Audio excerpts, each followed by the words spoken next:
Hey, good afternoon, good morning, good evening. Hope everybody's doing well. Zapovit, hello. Yeah, I'm flying the newborn today. So we'll see how it goes.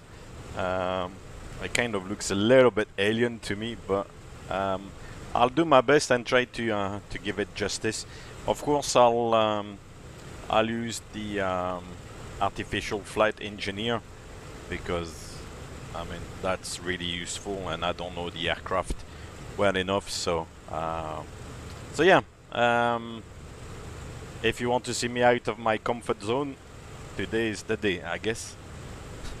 So that should be good fun. What I decided to do for this flight today is use the PMDG tutorial. I think there are 2 tutorials attached in the documentation provided with the aircraft. So I'll try to do the first tutorial, and then depending on time, maybe move on to the second one. I've had a look before at the first one. It's a short flight from Portland, Oregon to Seattle. So it's not a very long flight. I think it takes about half an hour, 40 minutes maximum to do the flight. So I can't say that I'm prepared for that one, but I've done it like once, so I know a little bit what to expect, at least as far as the tutorial content is concerned. For the second flight, I've not had a look at the tutorial, so yeah, we'll discover things together, I guess, as we go along.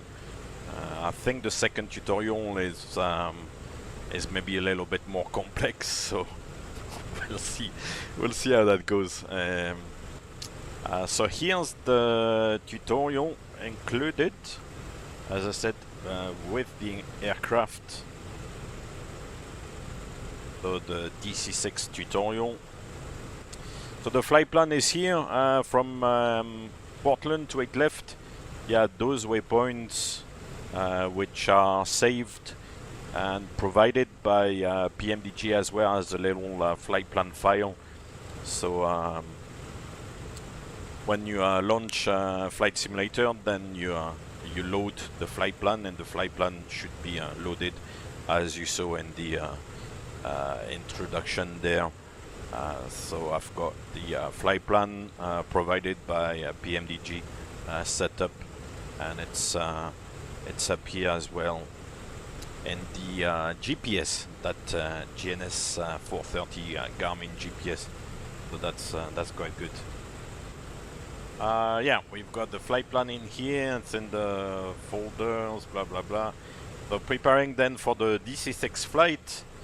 As I mentioned, and as you may have seen during the early stages of the stream, start MSFS, go to the world map, and then click on load and save. Locate where the flight plan provided by PMDG is, and then load it to the sim and launch the flight. Fairly straightforward, I guess. After that, getting started, go ahead and set the parking brake. I think the parking brake is set, actually. I'm not really sure actually where it is. I think it might be this lever. Yeah, parking brake is set. So that's good. Good news. We're not moving. That's the first step, huh? So the engines are already running, but there needs to be a few things done, I believe.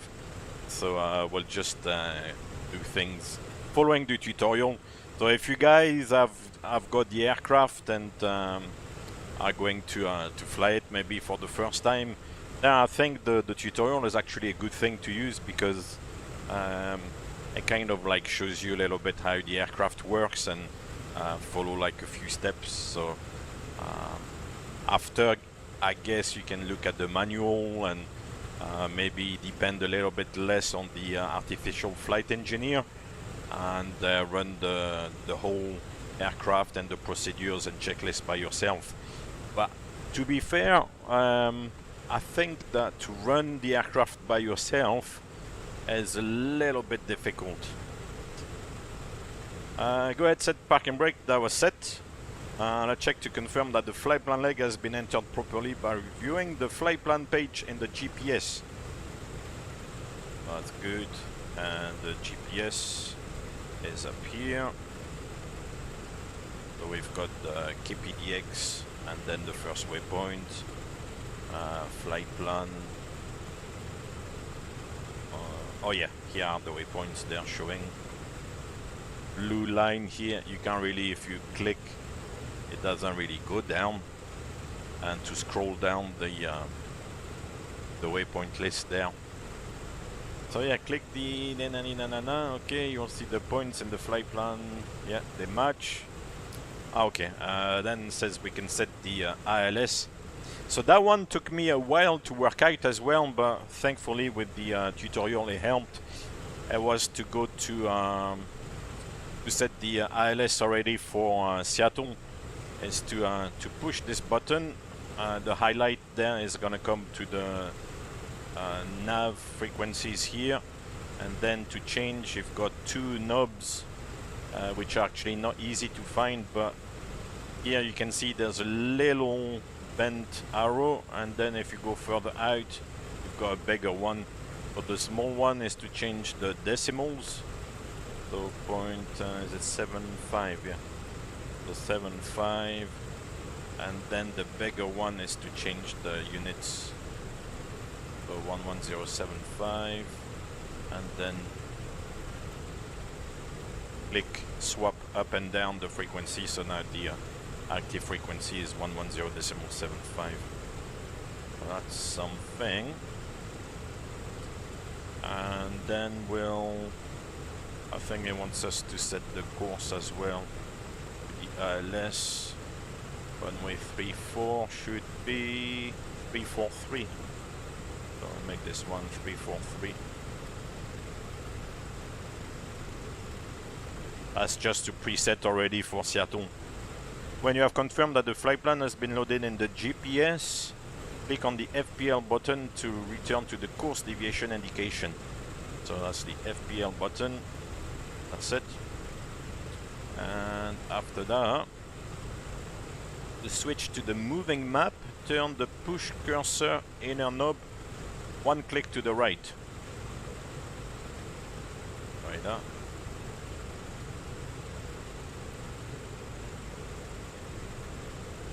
Ah, happy days. Here's the map. Okay, so now we've got the map. For the moment, I'll stick to the map. It's okay. I'm quite happy with that. Then pull up the tablet on the side wall. Yeah, so on the side wall here, you've got the tablet, which is more really to use the aircraft and all the little options rather than anything else. And you've got here in the middle the AFE, the artificial flight engineer. So we'll select it, and since we've got the engine started, I guess we can do the after start. So you can just click here, thing on the after start menu. Start selected boost pumps. Off and off. Battery switch. Plane entry. Generators and inverters. Checked and on. Emergency lights. Armed. Ground power. Removed. After start checks complete. So that's the after start checks complete. Is from South Africa, the Springbok flight engineer. So that's fantastic. Right, so that's the after start checks complete. So at the end of the day, that artificial flight engineer is a little bit like FS2 crew on the various other like add-ons on prepared. I think it's nice to have, because otherwise to kind of switch on a few buttons here and there is good, and also for like the power settings, because on this aircraft you have a lot of engine parameters and stuff. It's if they were flying with the flight engineer, you know, is that they actually needed it, because I guess there were a lot of systems to manage. Right, let's move on to the next bit then. We're almost ready to go, actually. It shouldn't be too bad. Here it is. So it tells you basically to, you know, do the takeoff checks, or before coffee checklist complete, and then climb, blah blah blah blah blah. Yeah, so we'll just do the checks, let the flight engineer like set the power, and then off we'll go, and we'll see for the rest. The takeoff is a takeoff at the end of the day. So let's try to do that. We'll see how it goes. Brace for impact, because as I said yesterday, the first couple of takeoffs I did on that actually ended up in the grass with the nose down, because they didn't remove the gust lock. So make sure you run the flight engineer on the side there and remove the gust lock, otherwise you'll go nowhere, absolutely nowhere. Right, before takeoff then. So as you can see, that little thing on the side is quite neat. It shows you with the green button here, that is the last checklist that was done, and then you just have to click on this and move on to the next one. Boost pumps on low. Fuel selector and crossfeed. Main tanks and crossfeed off. Autopilot and carb heat. Off and cold. Off and cool. Hydraulic system. Down, forward, pressure and quantity checked. Okay. But I don't have a Scooby-Doo, what he's talking about. That's the flap lever there, the yellow thing. So I know where that is, but all the stuff he's talking about in the checklist, I don't have a Scooby-Doo where they are. Windows and turbine. You can hear in the background some clicks, so he's switching things, but Closed and on. I need to learn where they are. Gust lock released. Free. Oh yeah, that's the gust lock is released. Good. On. Mixture and cowl flaps. Bridge unlocked. Set. Cowl flaps are up here, I think. Yeah. On. The transponder is down Landing here. lights. And the lights are here, yeah.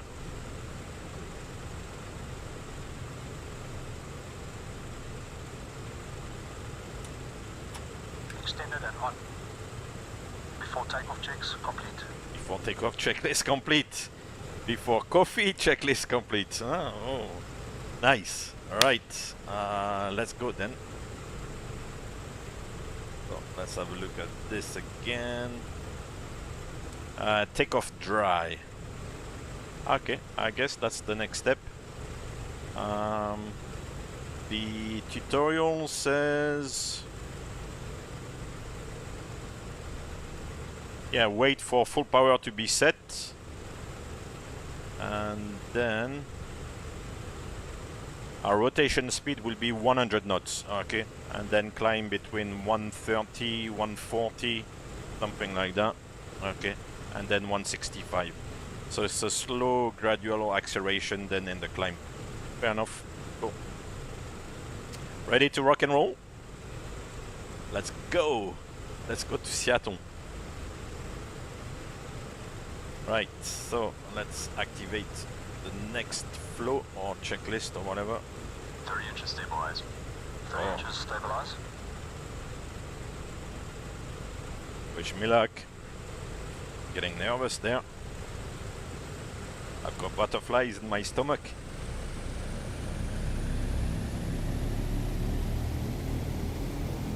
Thank you, the bear. I'll do my best.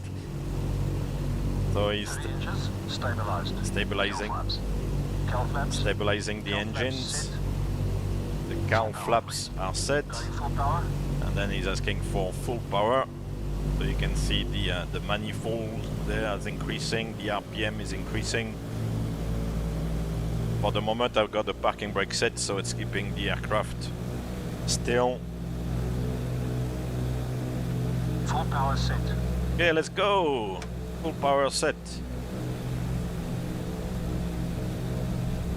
Let's go to Glasgow. Well, maybe not quite so to Glasgow, but... Right, so we'll rotate at 100 knots. It's accelerating nicely. And 100 knots, rotate, and up we go. Oh ho! We are flying, happy days. Positive, gear up. Gear up. Gear selected up. Happy days, accelerating through 115 or something. Gear up, lights out. Gear up, lights out, beautiful. Here we are, starting a little turn already. Captain has one contact Portland's departure on 124.35. Yeah, I'm not gonna bother too much with the ATC there.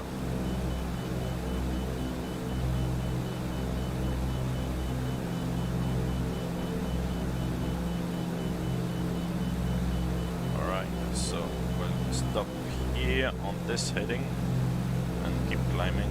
Captain Ad 1, did you hear my last transmission? Negativo.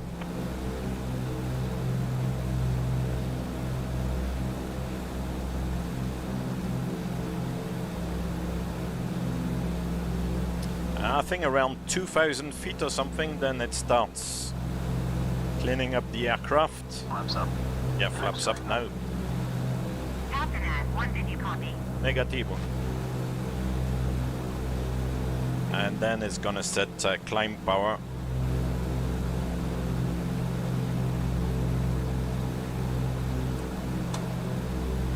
Meter power. Setting meter power, 48 inches, 2600 RPM. 2600 RPM, yeah. Captain Ad 1, acknowledge last transmission.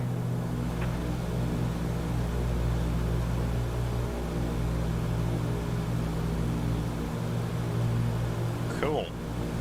Meter power set. Climb power. Setting climb power. So we got climb power now, that's good. Captain Ad 1, IFR flight plan is cancelled, radar service terminated. Squawk 1200. It's climbing a little bit too much. Frequency change approved.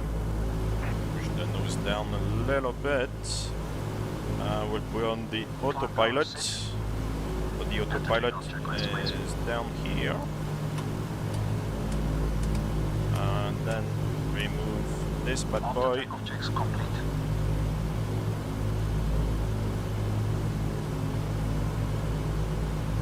And 65 knots now, it's good. Approach Captain Atman is timed 4 miles northeast of Kilo Victor Uniform Oscar 3200 And up here I think we need Request flight following. GPS, yeah, that's good. Captain Ad 1, approach. Squawk 6365. Ah, wrong view. Squawk 6365 Captain Atman. Right, that's the kind of autopilot heading. Captain Ad 1, So you turn the knob and it turns. West is Flight Whiskey Alpha 9er 3009. Yeah, Sergeant, of course. UNH 29 Just have to try this beautiful berm. So we'll take up a heading of about 030 and then level off. So to level off you need to press that button here. Here it is.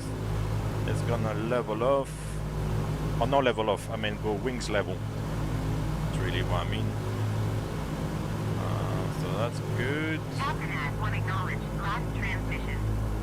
Yeah, doesn't matter. And then we've got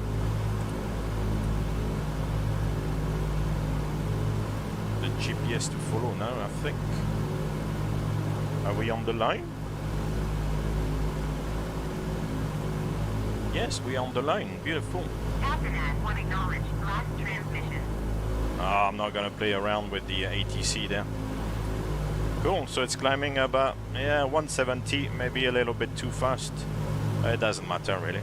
That's good. Hope everybody's doing well. Anyway, thanks for joining me today on this Captain Ad 1, acknowledge last transmission. original flight.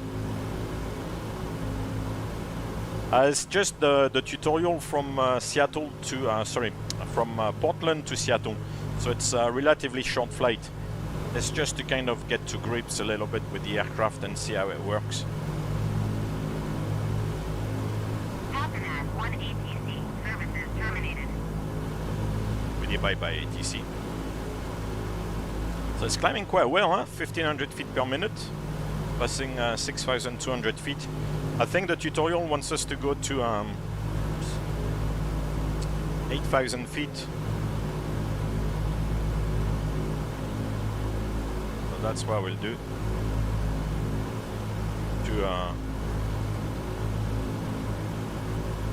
To reduce the rate of climb, you can turn the wheel there a little bit if you wish.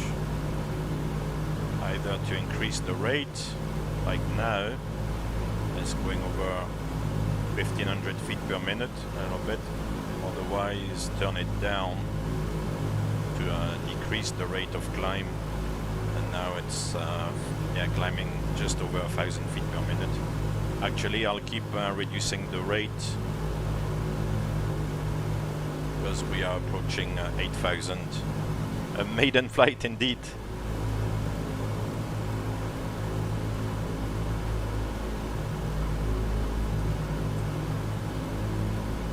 Yeah, I know, Sergeant. It's difficult. You know, there's so many aircraft, so many things around. I just thought, you know, I would get it just to have a look and for me something different, because I'm not used to these aircraft, so it's a little bit of a challenge. But yeah, of course, this is not what I'm used to, and this is not the usual stuff I do here. This button. Why it is not clicking? Click! Ah, we're gonna bust the altitude. No! Level off, that's it. Right, so that's the altitude, yeah, 8,000 and something. Cool. Portland approach Captain Atwood is type 1 miles southwest of Whiskey Alpha 808,100 feet. Request flight following. Yeah, it's still on sale as well. I think there was $5 rebate or discount. So we got to the cruise. So I believe we need to now run the cruise. Yeah, the cruise checklist. Setting cruise power. So he's gonna set the cruise power, where the manifold comes back to about 30. Did you hear my last transmission? Yeah, manifold about 35, and the RPM is about 22 or something. That's quite good. And that's it. Flying along now with the Pan American World Airways. The ATC is annoying in the background, actually.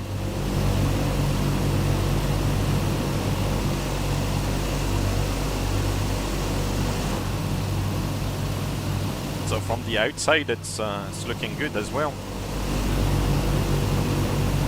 It's good. Did you hear my last transmission?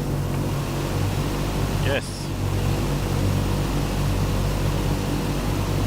Squawk 4506 Captain F1. Cruising about 210 knots, something like that. Captain F1 radar contact 6 miles north of Whiskey Alpha 808,100 feet.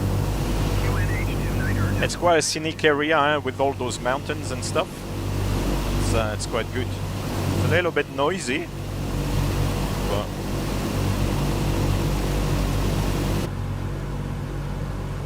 a little bit less noisy when you are in the flight deck.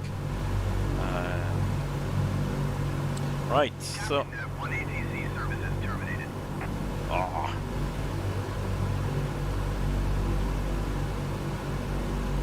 So let me see. Then it's gonna talk about the descent, because the descent is gonna come in very quickly. Hey, Soul the Bear, thank you very much for the follow. Be flying a cargo plane full of rubber dog shit out of Hong Kong. Yes, sir. Oh, so that's it.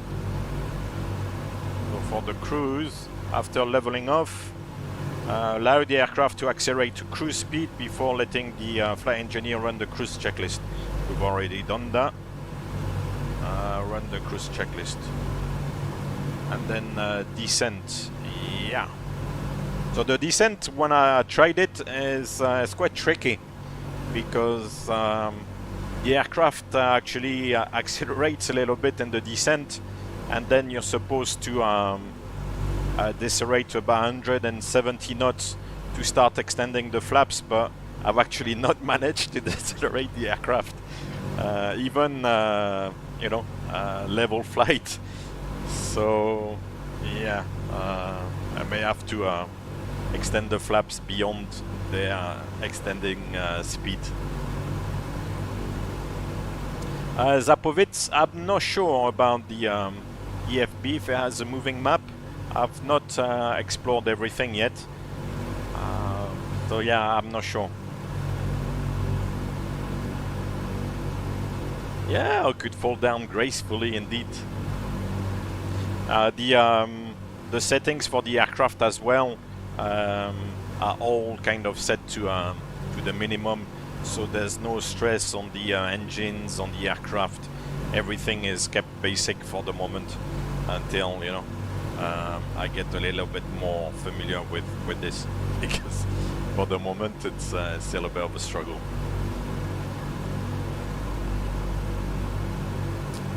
Alright. So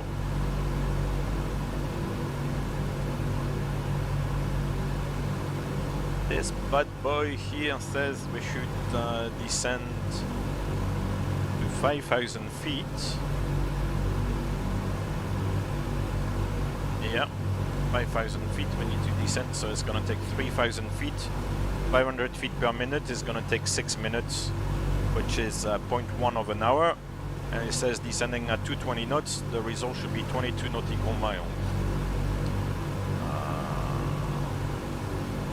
And it suggests to actually start the descent 20 miles before Alder.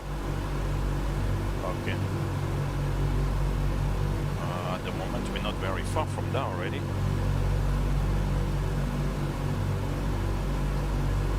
Oh, not working anymore. Alder is 35 miles, okay. It's gonna come up quickly, I guess.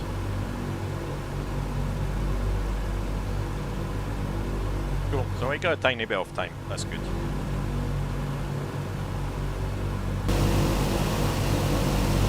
So of course, you know, the autopilot is relatively basic. As you can see, it's more like a stabilizing autopilot. They actually call that the gyro pilot. It's very far from 777 or 737 or an Airbus or anything like that. It's very, very basic. But it does the trick. It kind of keeps the aircraft level. Helps the aircraft turn as well, descend. So we'll be happy with that. And it tracks the GPS as well, so it's fantastic.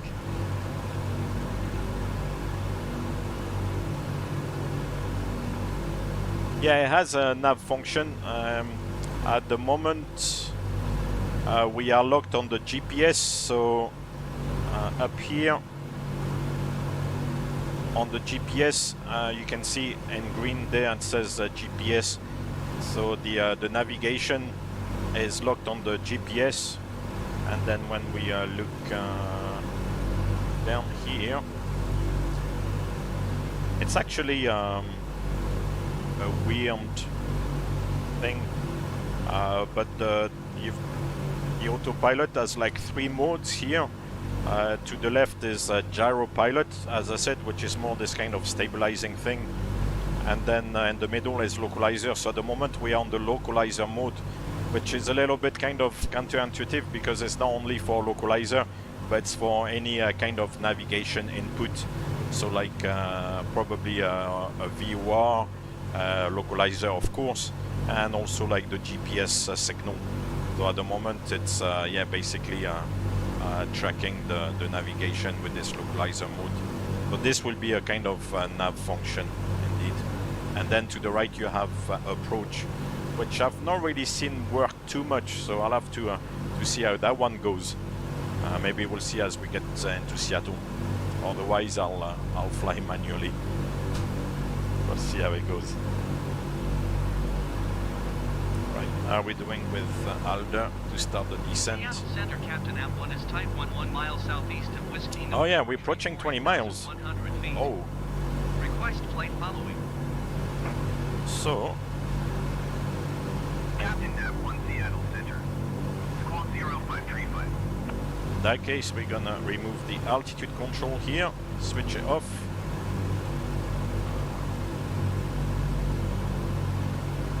And then Squawk 0535, Captain App1. we'll start the descent. Radar contact 900 miles southeast of Whiskey November 74, 8,100 feet. QNH 29.902. That's it. Started the descent with Roger, Captain App1. the glide wheel, as they call, down here. But this is not very...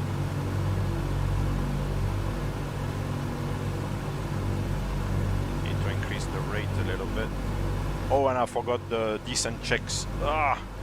Descent checks. 26 inches, please. 26 inches. 26 inches.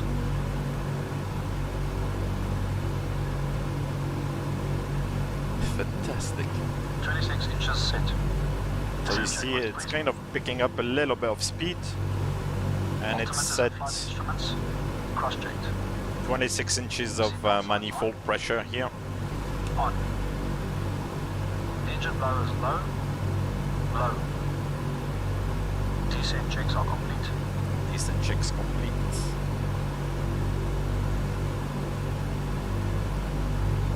So now descending to 5,000 feet. Huh? So if you don't stop the descent, the aircraft is gonna keep descending. It's not like a modern airliner where you set 5,000 feet and then it will level off automatically. This one doesn't. This one will keep descending until you actually stop the descent. You got to be you got to monitor all the descent. For the moment we're good. We're at 7,200. That's fine. Happy days. No to land. No. It's all rudder and stick. There's no to land on this one.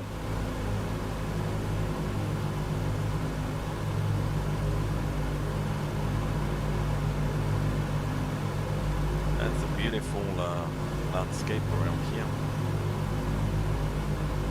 It's a nice area. The northwest of the US is amazing.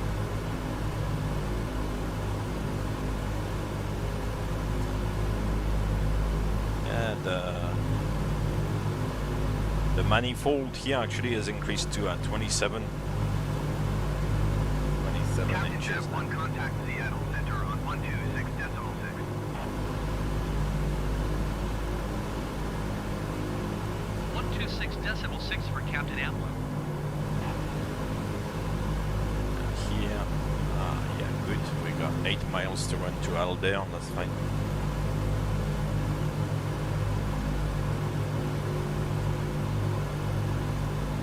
Still descending about 500 feet per minute. I think if you descend faster, then it's gonna really like pick up on the speed, so it's a bit of a compromise.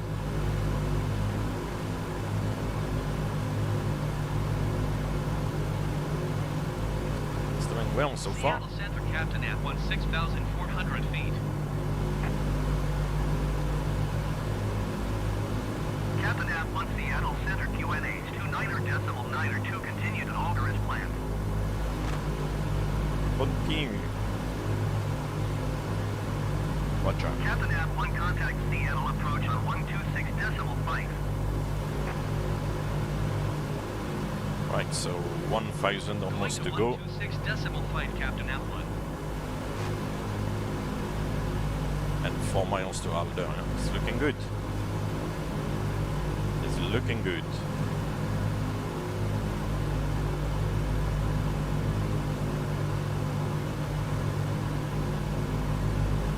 Okay, so then it says we should level off at 5,000 feet and get directly onto the approach. So we'll try to do that. Gonna be interesting.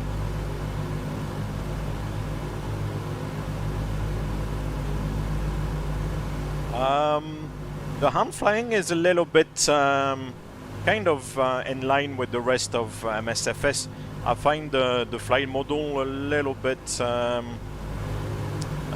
wobbly in a way. I don't find it particularly stable, but the aircraft so far, I mean, it's good fun. I like it. I have to say, it's really good. Hey, Cyberdummy, how are you doing? Yeah, the DC6, here we are. Amazing, huh?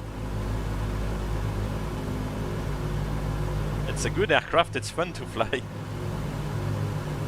And as I said, I mean, so far, even though the FPS is in the mid-30s, it's quite fluid, it's usable. I mean, it flies quite well and you don't feel too many like stutters or anything like that.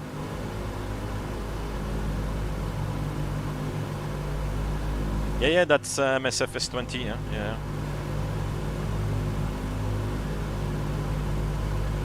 Today we're just running the PMDG tutorial to see, to kind of get familiar with the aircraft a little bit.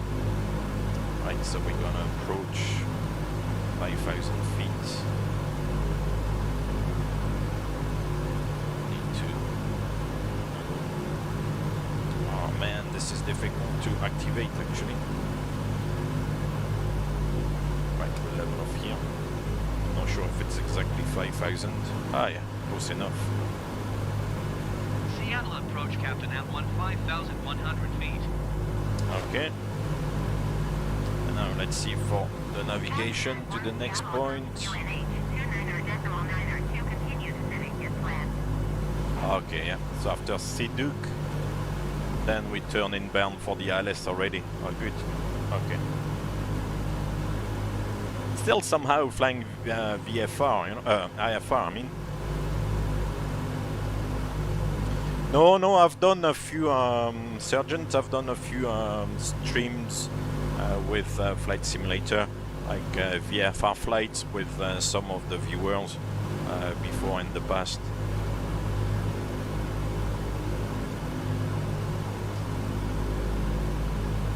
Yeah, I think it was ordered directly from Microsoft. Yeah. Certainly not through Steam. I think it was, yeah, through the Microsoft Store. I actually had to pay a little bit more than the normal price because of the location I am. There's like some extra tax or something. So, but yeah. I kind of let the install, you know, do its own thing. So the way it's installed on the computer is a little bit funny because you need to go onto like the user app data and then it's all those packages and stuff. It's weird. The download took about 5.5 hours or 6 hours, something like that. So that was good fun. I think it's gonna intercept the ILS soon. So what I'll do... you see it's very slow to decelerate. It doesn't want to decelerate actually. It has only decelerated a tiny bit. So we have to blow the flaps, I'm afraid. Oops. Okay, alright, so what I'm gonna do now is go back to gyro pilot mode. I think then you need to change the reference up here to VLOC, and then we should have the indication. Yeah, down here. And fingers crossed, because I've had issues with that. Once the needle moves in, then engage the localizer mode again down here.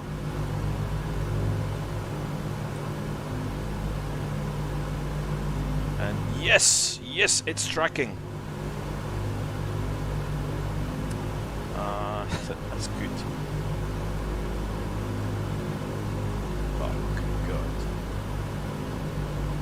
22 miles, 5,000 feet. Okay. So now we're gonna have to wait until we get the glide slope. I think we can run that in range checklist. Cooling turbine. Normal. Fuel booster pumps. Yeah, that's the airport ahead there. On low. Fuel tank selectors. Mains on, crossfeed off. Hydraulic bypass valve. Down. No smoking signs. On. Yeah, with the DVD, I'm not sure. I heard there were difficulties with that one. Oh, here's the glide slope. Good. Okay, we are bang on. Beautiful. So, set the autopilot mode to...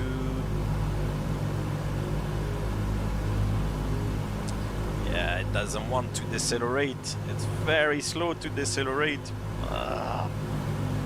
And for the moment, I don't have control of the thrust levers. The engineer has.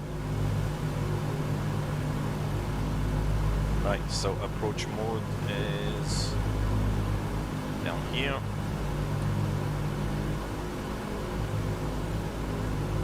Yeah, we're gonna have to blow the flaps, I'm afraid.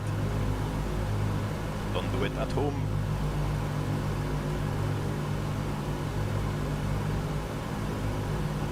Flaps 20.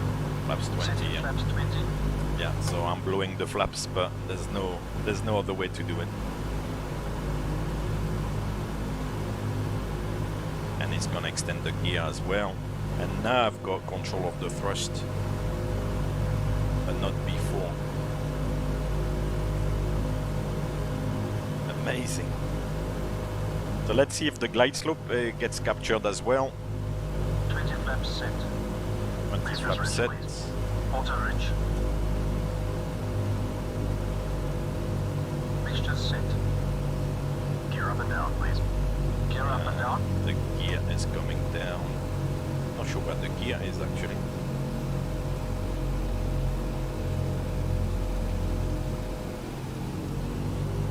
Oh yeah, it's gonna pick up. Oh, it's climbing. Need to descend, my friend. Oh yes, it's Gear down descending. and locked. 3 rings. Oh, Ropes. beautiful. 2400 RPM. So it is following the ILS. Success. 2400 RPM set. Count Oh, once. okay, you can use a virtual DVD to emulate the first DVD. ADI. ADI That's off. good. ADI is off. Landing lights.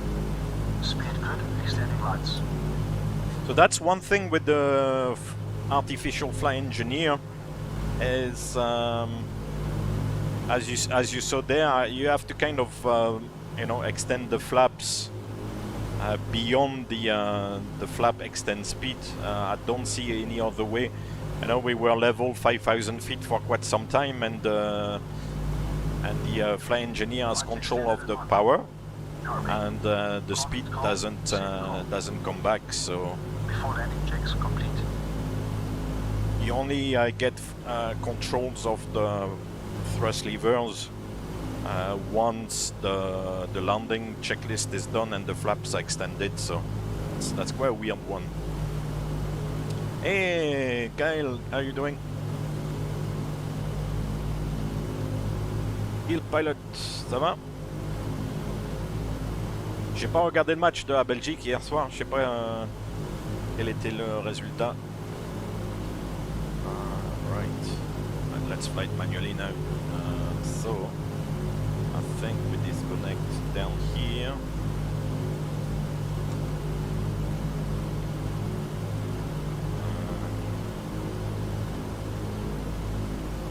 Autopilot. Seattle approach, Captain, now 16 miles southwest of Sierra 50. Request IACOR to Seattle, ready to copy. Yeah, we'll disregard now. Falconet 1 is clear to Seattle So for the Airport. moment we go flaps 20 and we can go all the way to flaps 50. Believe it or not, we go flaps 50. Never seen that before, flaps 50. Captain F1 cleared to Seattle Airport is pilot. Squawk 0535. Right, so we'll try maybe. One read back correct. Radar contact 3,400. Oh, I've got a prize. I used the autopilot for more than 600 miles. Beautiful. 350 is zero navigation climb and maintain 10,000 feet. Ah, the ATC there is a pain. Right, let's go for flaps 30. So of course it balloons a little bit. I have to start descending.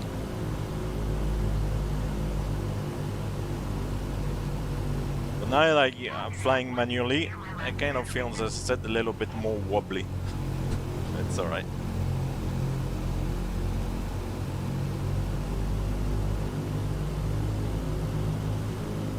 Turn a little bit to the left.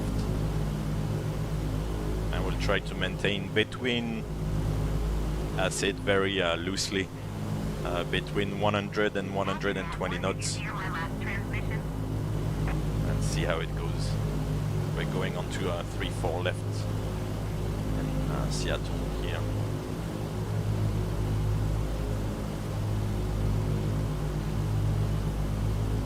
Amazing. Captain F1, did you hear my last transmission? There's no prediction today because it's a different software that picks up the landing rate in normally in prepared, but this one, because it's MSFS, it doesn't work today. I think Volanta might give us, if it has worked, Volanta will give us landing rate. Frequency change approved. Right, let's go and take more flaps. Flaps 40.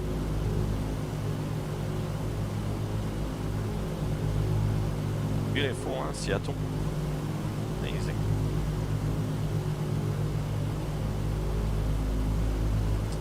So that's the flap indication down here. Now at 40. The aircraft is a bit nose heavy as well for some reason. We'll go flaps 50. Keep an eye on the speed. Yeah, I found the aircraft a little bit nose heavy. I don't know if it's the way it's loaded or something, but I kind of feel sometimes the nose wants to drop a little bit.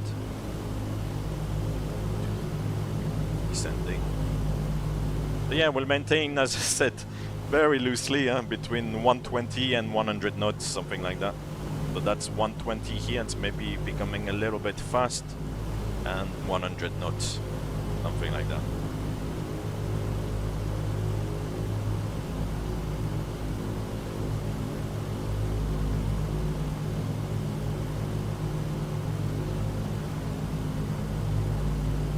It's a touch high, but we've got maybe 3 whites, 1 red, it's not too bad.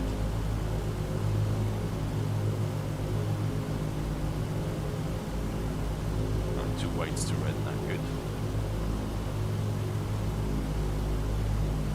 Yeah, quite heavy in the nose. Nose heavy aircraft. I don't know if it's just me or if it's like, you know, something that you guys may have noticed.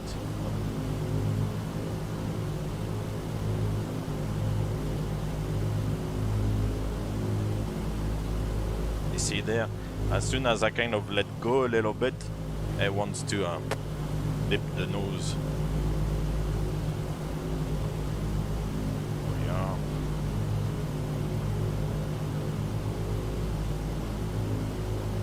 The landing might not be pretty. Brace for impact. We'll pull it down. That's the main thing. A good landing is a landing you can walk away from. Now, obviously, there's no 50, 40, all that stuff. Close the first levers and do some sort of flare.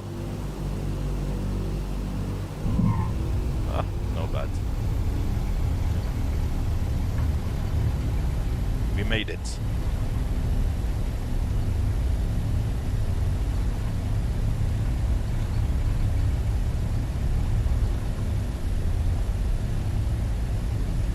That's alright. That was not too painful.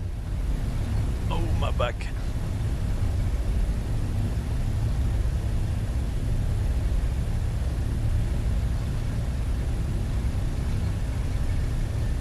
Alright, Theo.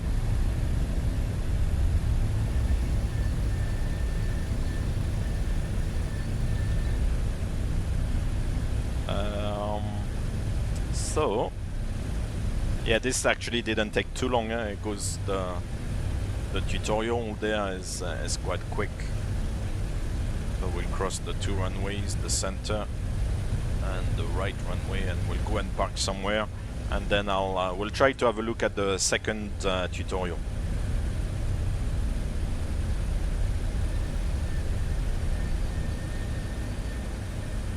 I like the vibrations in the aircraft. The thing is going boom, boom, boom, boom, boom, boom, boom, boom, boom, boom, boom, boom, boom, boom, boom. It's amazing.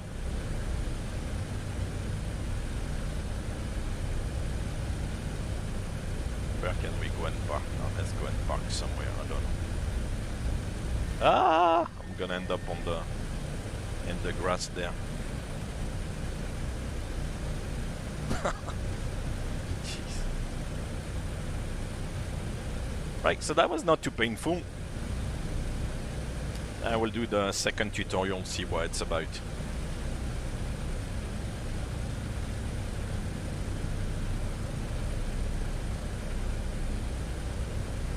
I quite like the sound as well. The sound is quite good.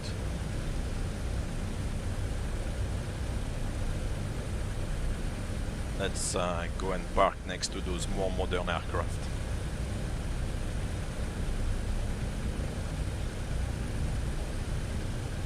And I don't know how you shut it down actually.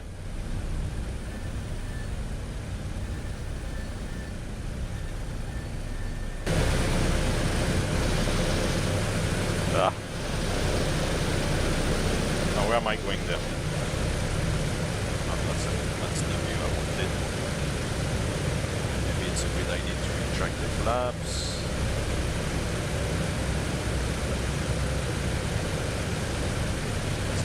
Aircraft in the building. Stop!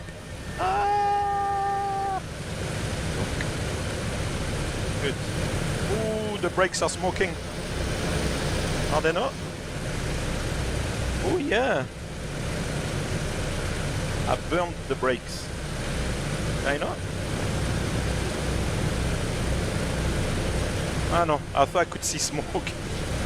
I thought I could see smoke in the tires. Good. Let's go back inside. Not moving. The parking brake. Where's the parking brake? Is it this bad boy here? Yeah. Parking brake set. Okay. What checklist do we have? After landing. Let's try to do that. Oh, doesn't want to pick up the... Oh, come on. Landing.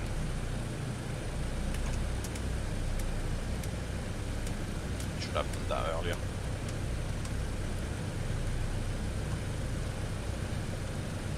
After landing checks complete. Flight Sim Race, I think it has a full 3D cabin. However, I don't know how to get inside it.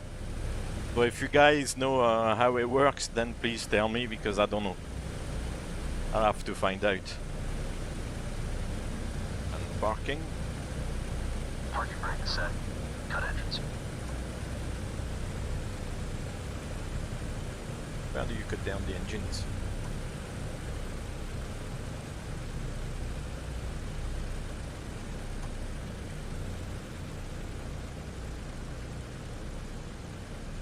Taxi, yeah. Cut down. Put the parking brake, and the flight engineer will do the rest.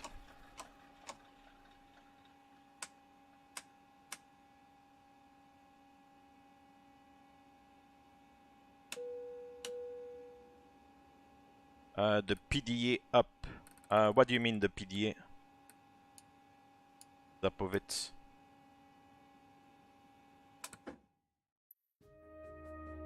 Hey! Giving me a logbook completed. Good. Okay.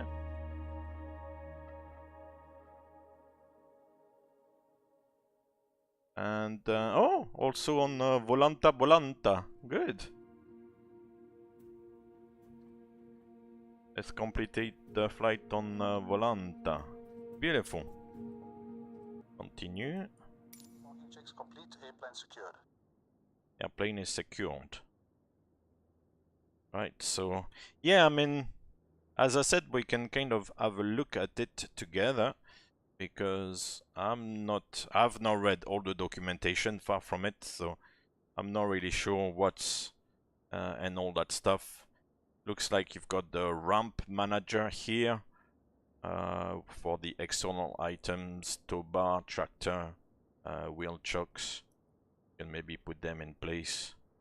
Engine oil pans, like the engines are like dripping oil. It's fantastic. Ground power unit maybe, but then you have to aircraft access. These must be the doors. Cockpit lighting, yeah, cool. But it's daylight, so. And then the aircraft state here, so that's not too bad. Fuel and load manager, you can play around, I guess, with the fuel quantities and the various loads. We've seen the artificial fly engineer. Maintenance, oh, it's got the hours on this, alright.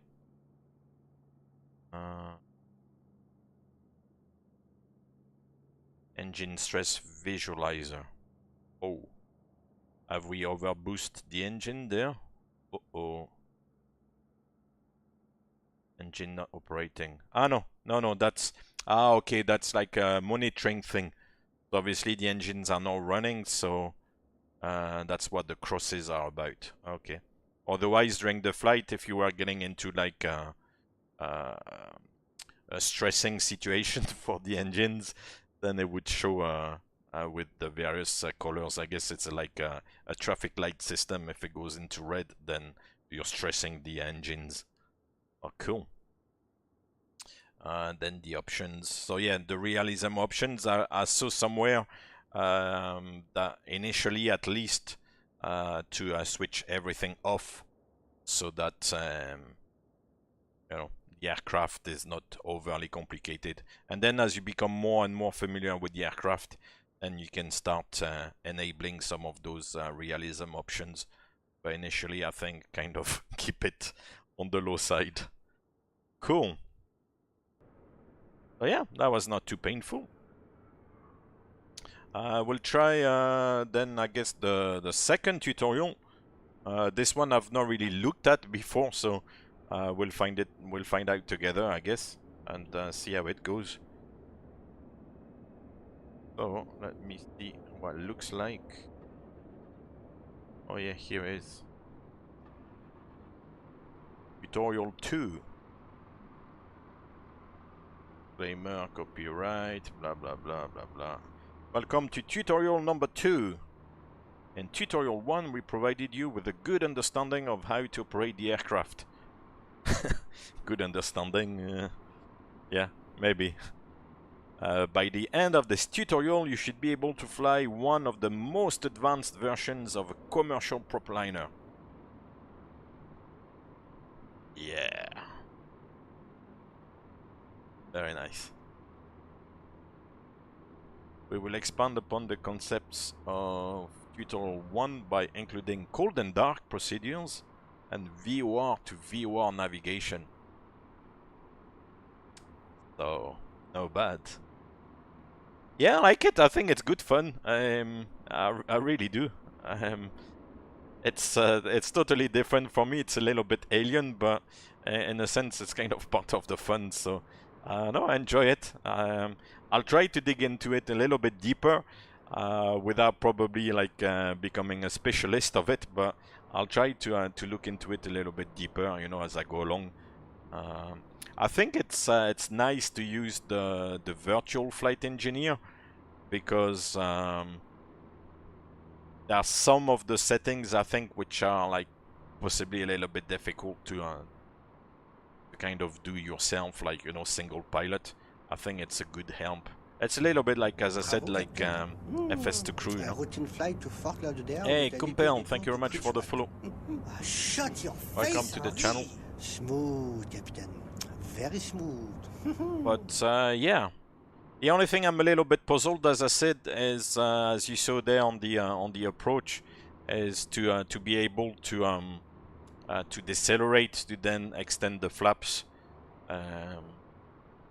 I'm not really sure why the aircraft doesn't decelerate, because in the descent then it comes back on the manifold pressure, so it kind of comes back a little bit, you know, on the power basically, and so once you level off, at least the speed should bleed off. But for some reason it doesn't seem to bleed off too much. As you could see, you know, I had like a level segment of maybe 20 miles, and even over 20 miles the aircraft didn't decelerate too much. So and with the flight engineer enabled, he has control of the power levers, so I can't really do anything about it. And then when you do the landing checklist, then the first thing he does is extend the flaps, and then you get the control of the levers for the, you know. So yeah, you have to blow the flaps. Oh, you've noticed the same, Johnny. I'm glad you did, because that's maybe something they have to address, or I don't know. But yeah, I don't see like a solution to that. The only solution, I guess, is to be able to take the thrust or the power like manually straight away. But with the virtual flight engineer, it doesn't. It's not happening. So. Yeah, you have to put out the flaps at high speed, exactly, yeah. Yeah, it does control the power levers. It's like an auto throttle, or as you say, like, yeah, a vintage auto throttle indeed. That's exactly what why it is, because from the moment you set the takeoff power, he sets the takeoff power on full power, and then in the climb he sets climb power. Then in the cruise power, he plays with the you know, the RPM and the manifold. So yeah, it does everything. But when you execute that in range or landing, in range checklist, the thrust doesn't come back too much. So your level, because they tell you in the tutorial that you need to descend a little bit earlier and plan for like a level segment to allow for the deceleration, but this is not happening. So was to increase the weight there by scrolling up like this, and the passenger numbers as well. And then you've got all the weights here, which are probably, as I said, in pounds. I don't know if you can make it in kilos. I mean, it doesn't really matter. But everything is here. So we are under like all the maximum weight, which is good. Cool. So after that, big news, huh? It says you will find the airplane in a cold and dark state. With the help of the flight engineer, things will move relatively quickly. Nice! I'm glad. Thank you, my dear friend flight engineer. Your help is very much appreciated today. So to get us going, pull up the tablet and call for the GPU. Okay. So it's back to the ramp manager, and the GPU is here. Okay, it's attached. To check whether the GPU is hooked up and supplying power, press the annunciator right above the plane battery ground power switch. Donde está? It's supposed to be somewhere. The plane battery ground power switch. The annunciator will illuminate if the GPU is connected.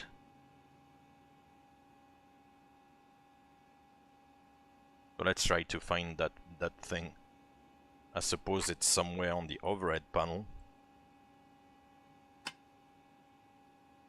Why did I touch?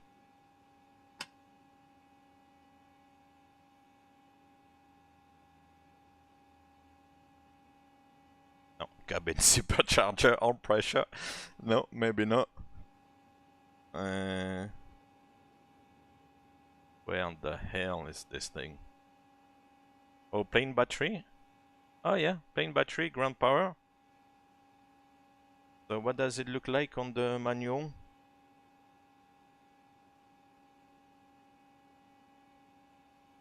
Oh, plane battery, there should be a red light. Ah, no. There's to check whether the GPU is hooked up and supplying power. Press the annunciator right above the plane. Oh, like this. Oh, yes, it does. Okay. Oops. The annunciator will illuminate if the GPU is connected. Yes. And then switch the plane battery ground power. Switch to the ground power position. Oh, so like this then. Ah, yes.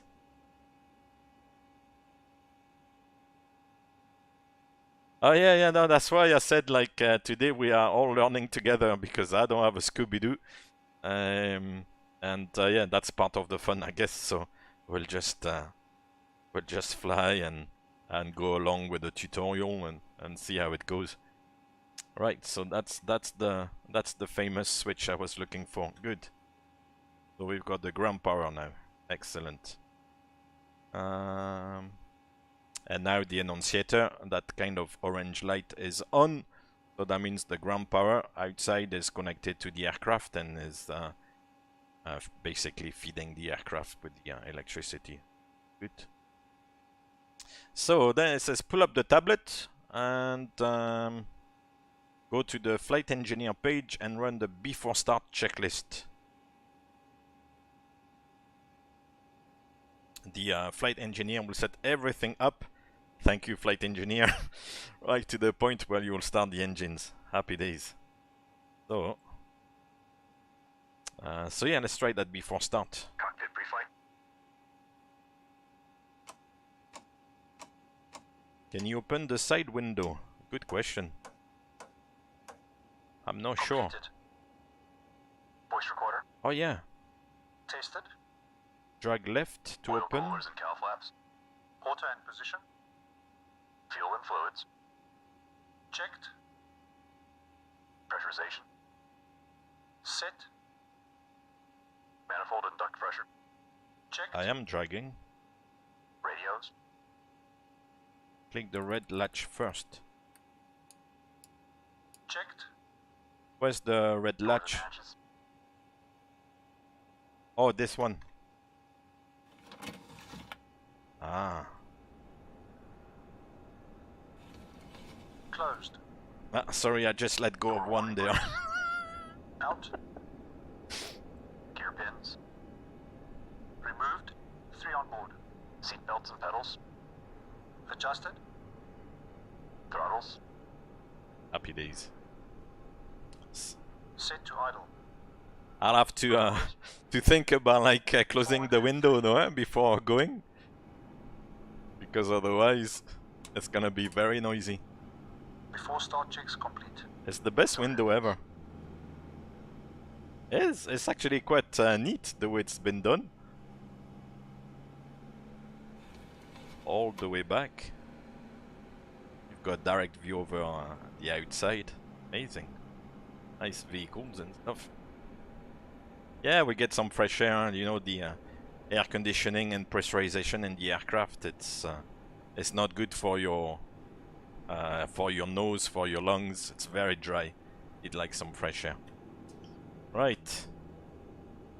So after that, after the AFE finishes the before start checks, you'll be ready to start the engines. The sequence on the DC6 is 3, 4, 2, 1. Ha. 3, 4, 2, 1. Okay. So for the engine 3 start, the AFE has already set engine 3 mixture to auto rich. It says here.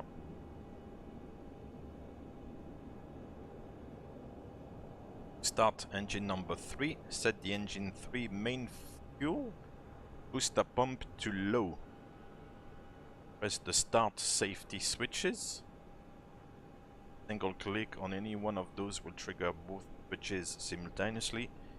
AFA will count to 12, 3, 6, 9, 12. When he says 12, press the boost switch and then the prime switch. Oh god, I'm already lost there. I'm totally lost there, man.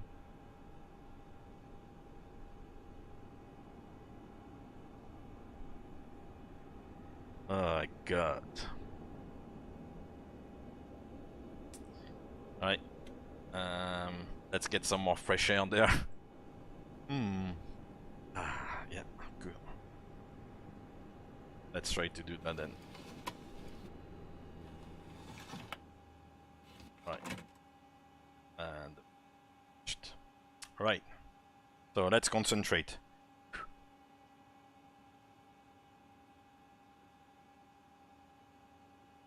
I'm not even sure I'm gonna manage to start those engines. Right. So start engine 3, the fuel booster pump too low. Okay, where's the fuel booster pump? Be up there somewhere. Let's do this logically. Up there?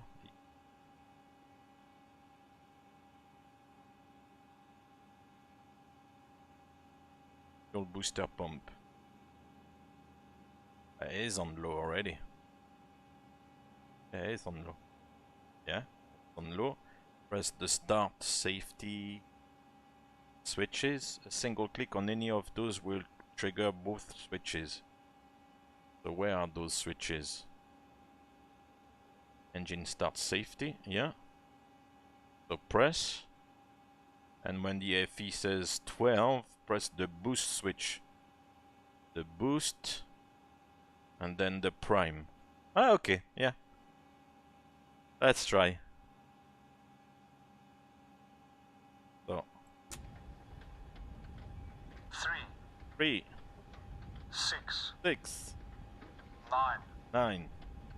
12. So boost, prime.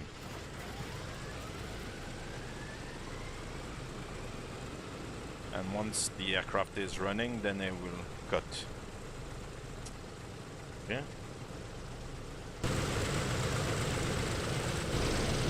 It sounds like we've got an engine running. Woohoo! Yeah, you need to get a bit of Red Bull to be on your best behavior on there. So it's looking good. I'm glad we are learning today. Engine number 4, same thing.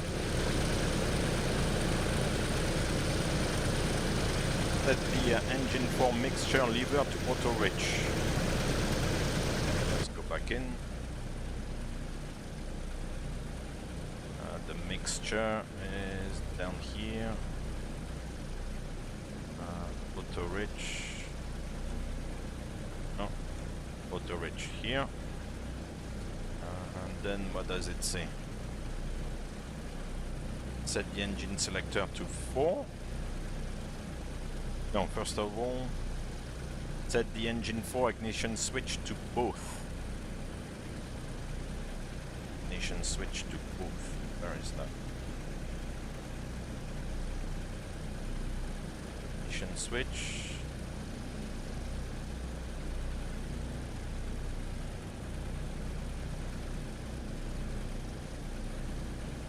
Engine selector? Ah no, that's not. Where is that thing? I found like the engine selector, but the what do you call that? The engine 4 ignition switch to both. Ah yeah, here it. Ah no, that's the magneto. Yeah, that must be it because the number 3 is on both.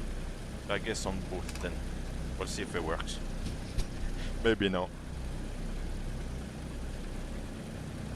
Yeah, it's the magneto then. Yeah. Which is a little bit like the magneto on a normal kind of normal. on a Cessna aircraft or whatever, like a prop aircraft. This one will go to number 4. Set the engine 4 main fuel boost pump to low. So that will go to low. There. And then same thing. Start safety. So safety.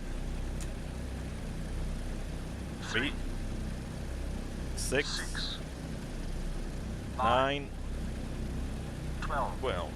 Boost prime. It's like riding a bike, eh? Hey, FSPV 777, how are you doing?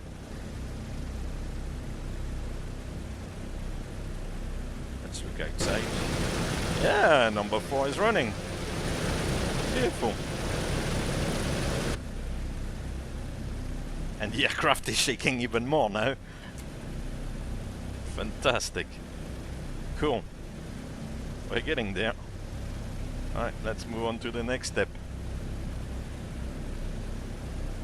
The engine will fire up when the engine is running stable. The prop and the safety switch will release automatically. Okay, after engine 3 and 4 are started and confirming they are running stable, set the plane battery ground power switch to plane battery. Okay, now we've got enough power delivered by the engine, or I mean enough electrics.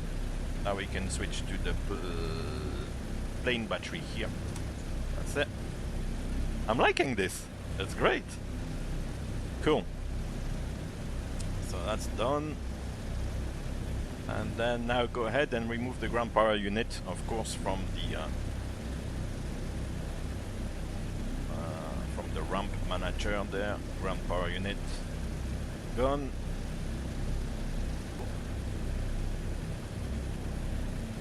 B421, so this one on both, this one on 2. Fuel boost on low. And then safety 3, 6, 9, 12. Boost prime.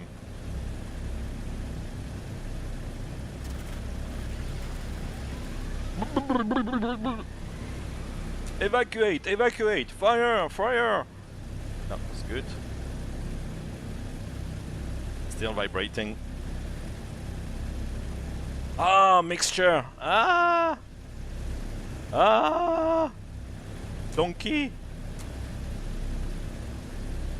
It's not worked out. Alright. I knew I was forgetting something, I told you. Right. That's why I'm saying we're learning together today. Mixture, donkey, he's forgotten about the mixture. Is the engine running? No. Oh, no, I have to repeat the steps then.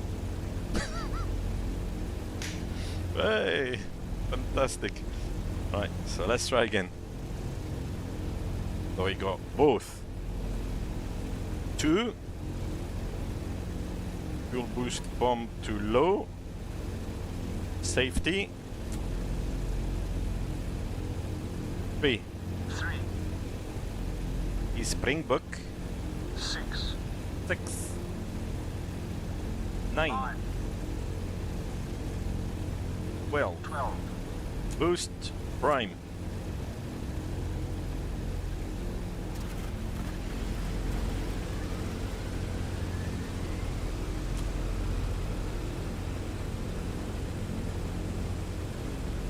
Uh-oh. Uh-oh. Oh yes, it's turning. Oh, beautiful. Ah. Yeah, it's turning. Great.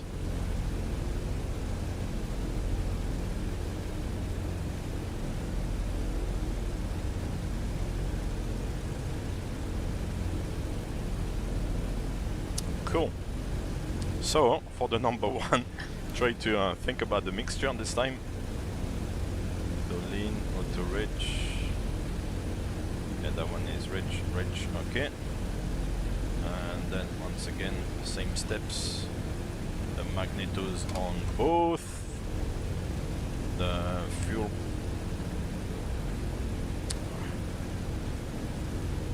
Why is it not letting me? The boost pump on low. Then safety. 3. Oh no, wrong engine. Die again. 3, 3. 6, 9. 12, 12. Boost prime. Uh-oh. Oof, it's vibrating.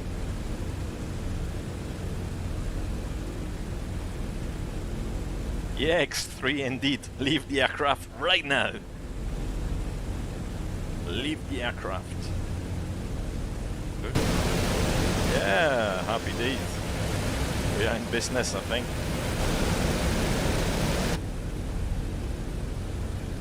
Cool. However, I'm not sure why the needles are split like this. Hey, Carbon Bell, how are you doing? Bonjour.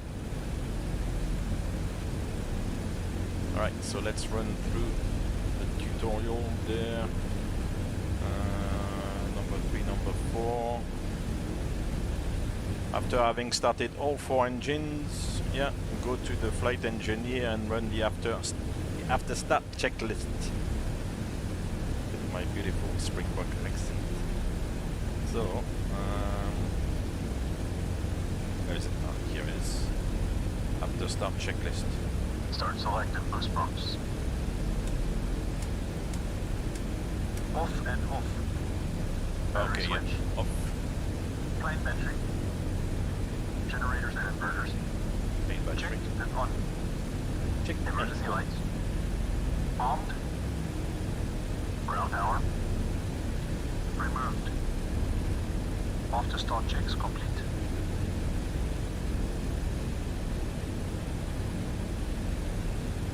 Ah, yeah. I don't know why it was not in sync.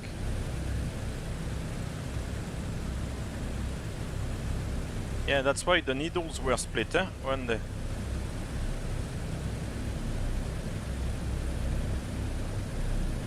and the 2 as well is a little bit out of sync. Are we gonna push?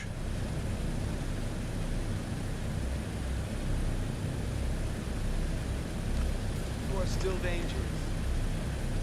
Hey, Melo Jack, thank you very much for the follow. Welcome to the channel. You can be my wingman anytime. Bullshit. Welcome to the confusion today, because I don't know what I'm doing. Alright, so we've done the flight engineer. Prevent your hardware throttle interfering with the AFE. Leave it to idle stop. Okay, that's what I have. Hold the brakes to remain in position while the AFE sets the takeoff power. Okay. We will be using takeoff wet for this takeoff, as we are over 87,000 pounds. 87,000? Really? Are we so heavy? Oh yeah, we are. 88 something. Oh, good. Begin rolling after you hear the flight engineer confirm that full power has been set. Yeah, so pretty much like earlier on. 100 knots is the rotation speed, 130, blah blah blah, 165. Push back and taxi. Ah, I'm gonna learn something new today.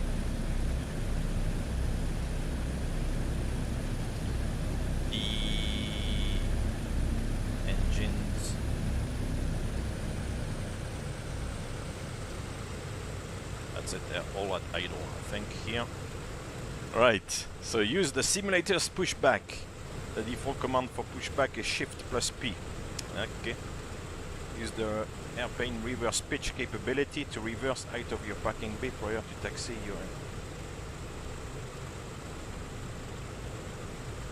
Go ahead and release the parking brake. It will be an excellent idea indeed. So the parking brake is down here. Release the parking brake. And let's do a shift P then.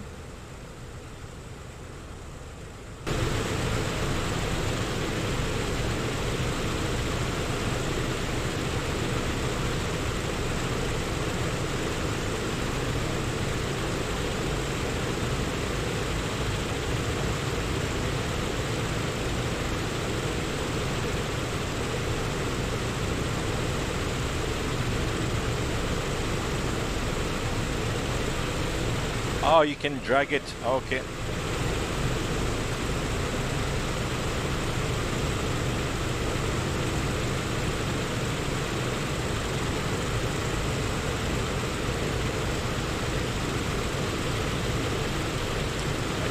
far so good, and then again shift plus P to stop the push. This is not GSX, eh?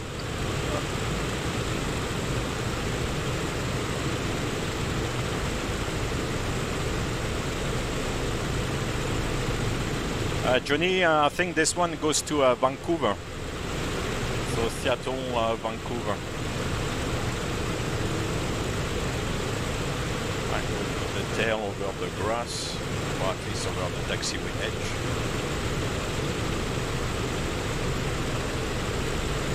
Something like that. That will do. Stop the push.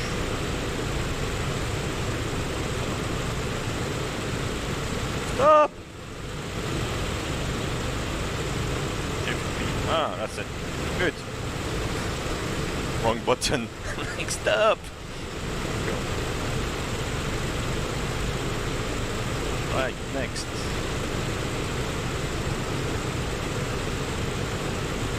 Set the parking brake. Parking brake, sit. Good.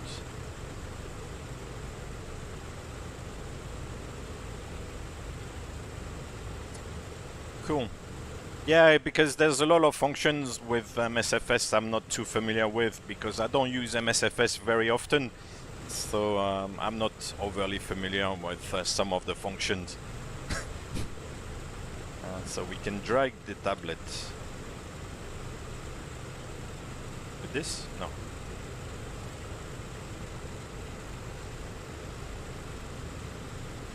How you drag it out?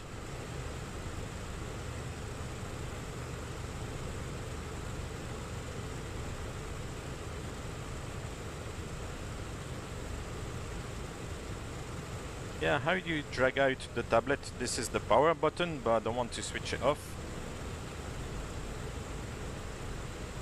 Hinge next to the power button. Ah, yeah. Ah, yeah.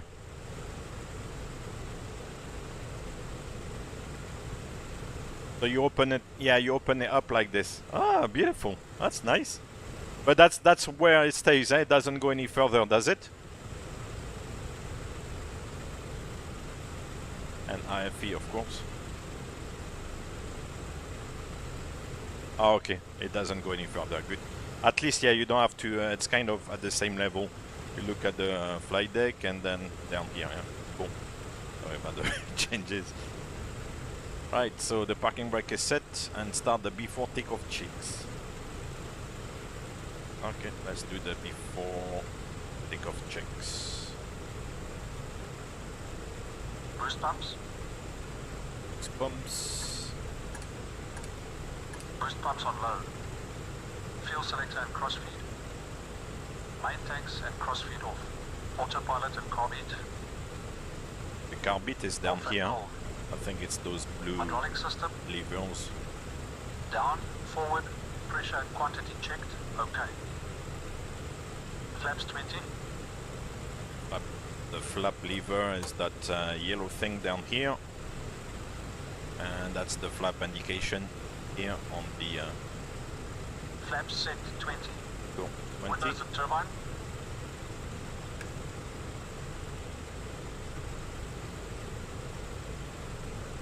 closed and on. Controls. Gust lock released. Free. Yeah, the gust lock. Very important. On. Mixture and cowl flaps. Reach unlocked. Set. Transponder. On. Landing lights.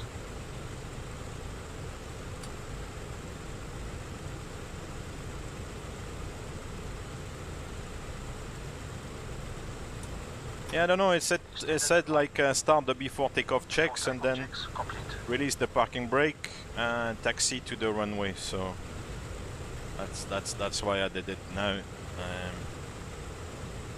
Right. Where are we?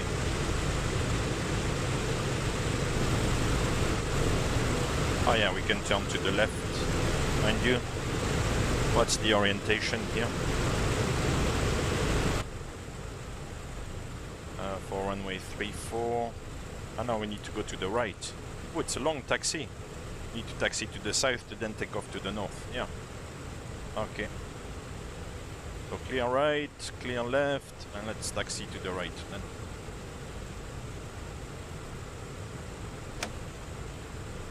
Let's go.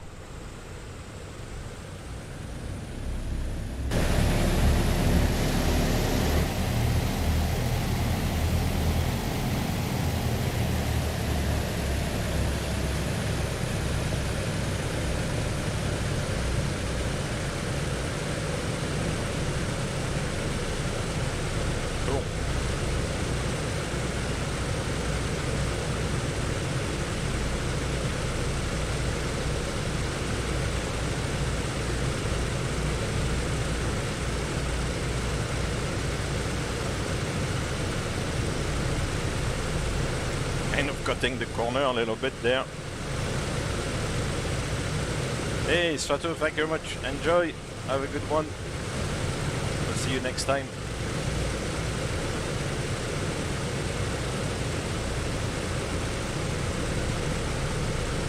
Alright, so that's good. Which runway? 34 right, huh? Okay. Definitely taxiing to the south.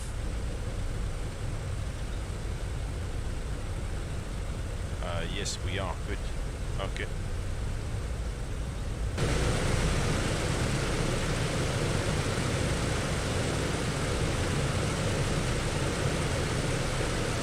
So we'll go and take it full length. Bye bye.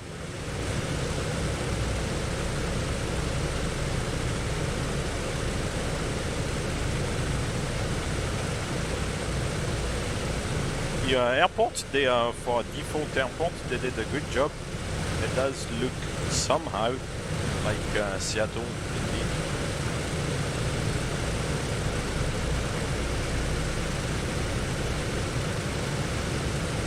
So yeah, a little bit different today. Normally it's like yesterday, 747, 777, 737.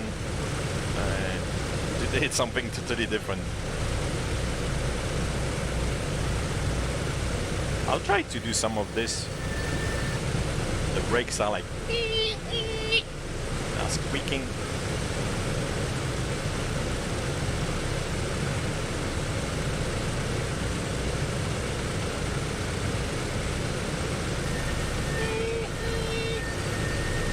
Fantastic.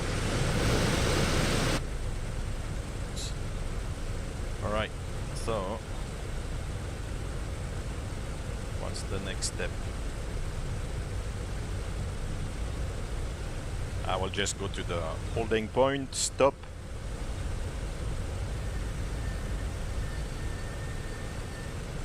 And then do the rest of the tutorial.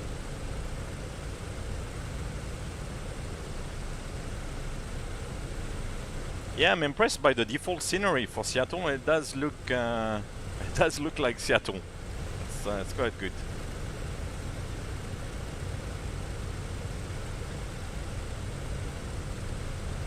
Right. But this looks like some sort of a holding point.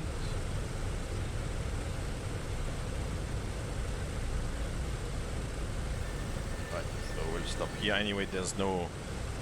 I'm on my own. So parking brake will set. Let's see what it says. So during the taxi, yeah, I can't do everything at the same time. Go ahead and set up the radios and instruments. So set the nav1 frequency to 110.6. Nav1 is here. So I don't know why they show this photograph. Anyway, I think I'll set it up here then. So we'll go, we have to push this one, highlight this, and then change the frequency.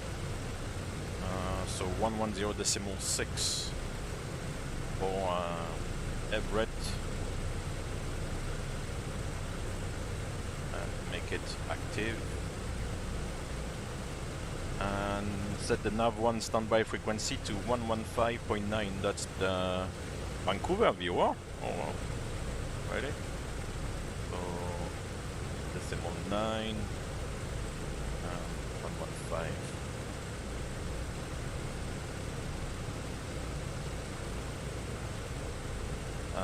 Control 8. Let's see how this works. Oh yeah, it gives you the... Nice. Thank you for that. Cool. So that's that.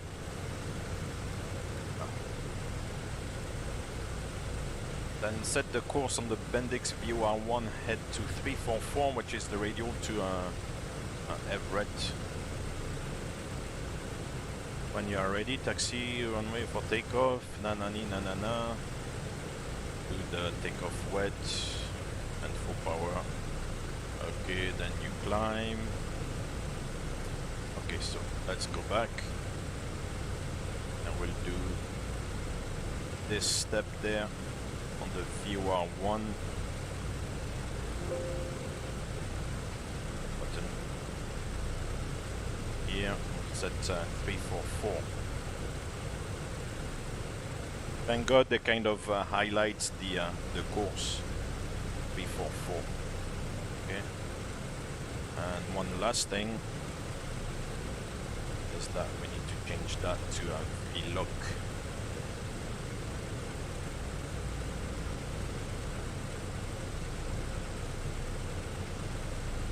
One. Control 8. Careful. And control 0. Ground Pan AM6 request taxi for departure to the west with India. Beautiful. Yeah, thank you very much, Unicorn. Thank you. It was a pleasure. Thank you. Right, let's go.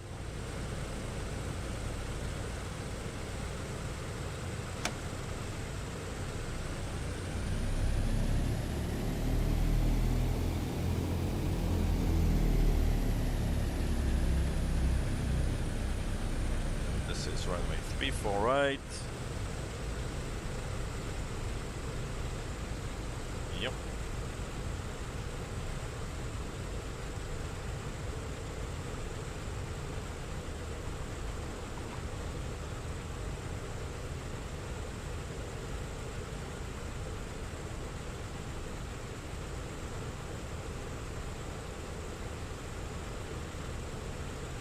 Right. So I'll set the parking brake again.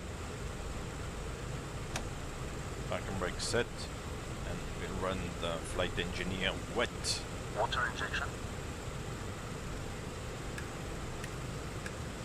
On. Woohoo! Wish me luck. 30 inches stabilize. 30 inches stabilize. And brace for impact. And might impact very hard.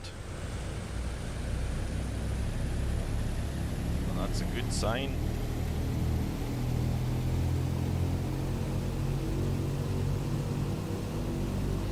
Negative, Captain. This is non-negotiable. Change course immediately, or I will be forced to blow Jimmy, out of thank you the very much sky. for the follow. Sounds a wind. Sounds a wind. Right now. Power is coming. Stewardess said, And Mile, thank you very much for the follow.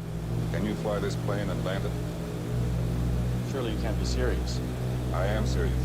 And don't call me Shirley. Don't call me Shirley. Full power set.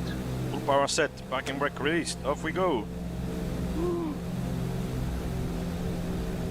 88,000 pounds of aircraft will try to get in the air. Oops, that was a bit of a boom.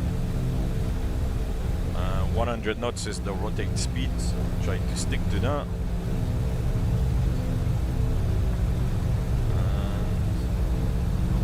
100 knots, and up we go. Buzz ring, gear up. Gear selected up. Gear selected up. Cool, so far so good, we're flying. Gear up, lights out. Get up, lights up. Cool. Vancouver, here we come. Oh, I forgot to launch Volanta. Oh, too bad.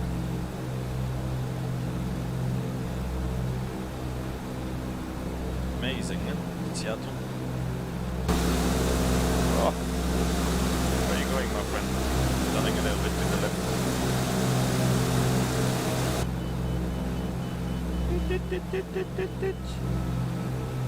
Yeah, the flight model is a little bit wobbly, huh? But that's Flight Simulator, so it's alright.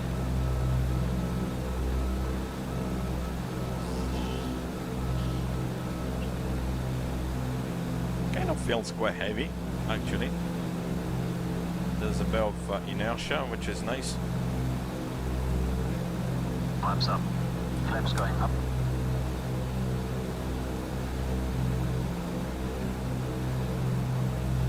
We're taking off actually towards downtown Seattle from 3-4 right.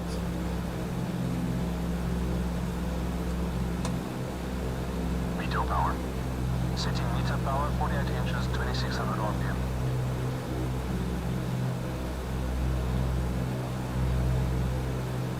So 165 knots, we said. Is gonna give us climb power. Climb power sit.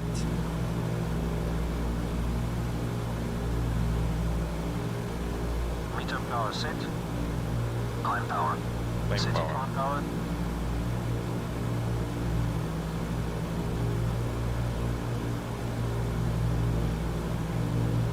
Oh, it's in trim. Beautiful. Look at me. It's in trim. 165 knots. Beautiful. Oh, that's pure talent.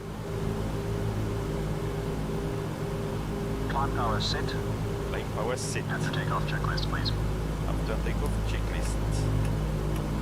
Right, let's put the autopilot on. So this bad boy here. After takeoff checks complete. This bad boy down here. Where's the radial there? I think we are bang on the radial, no? Yeah, looks like it. So if I do remember, then we turn this bad boy to localizer. It's gonna go like ah!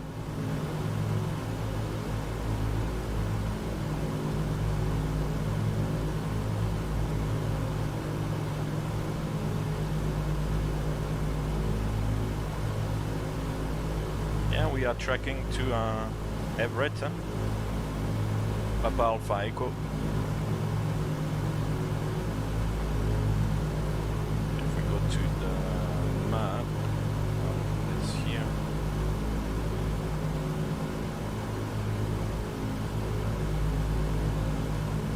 The VOR's not showing on this.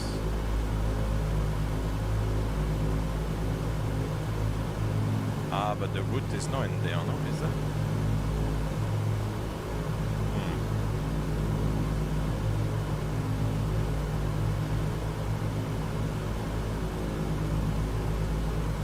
We've got 15 miles to run. Okay.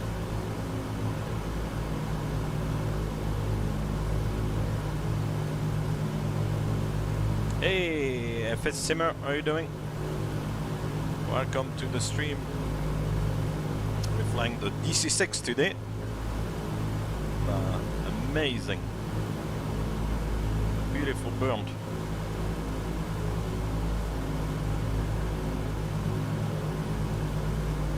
Let's see what the next...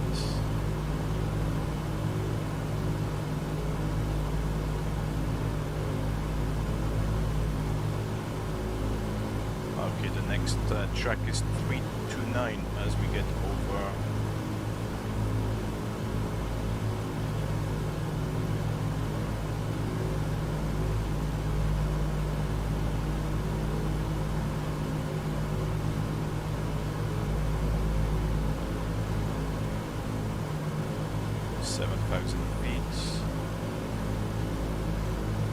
Yeah, doing well, thank you. Just having fun here with the DC6. Oh yeah, and we'll have to flip over the VORs at some point. Mind you, Vancouver might still be a tiny bit far.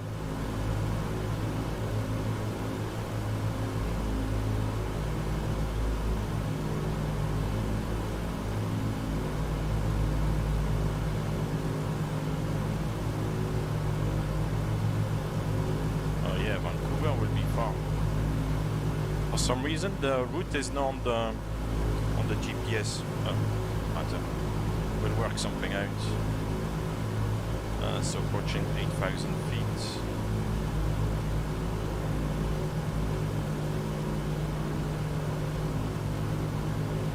Yeah. Altitude control.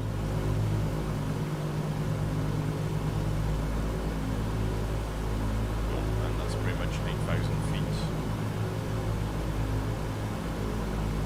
8 miles to run to the VOR. Beautiful. Hey, Rotterdigger, how are you doing, sir? Good afternoon. So now that we level off, from what I understand, you let the speed build up. So we let the speed go past, let's say 200, 210, and then we'll do the cruise checks where I'll reduce the power in particular. Next flight. When's the next flight? The weekend. Yeah, next flight is at the weekend. Set cruise power, please. Cruise power. Setting cruise power.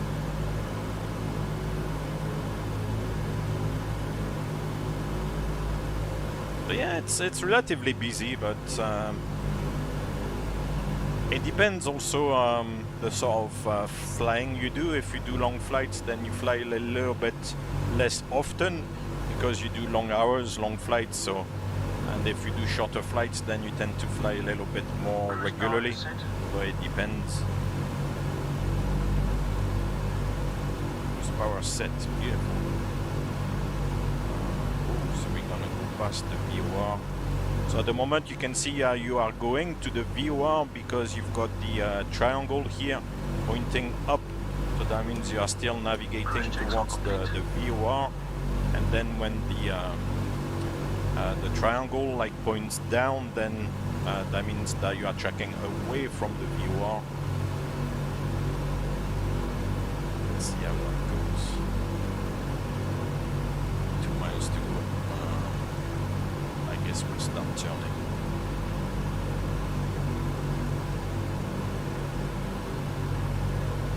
Is this one locked? 29.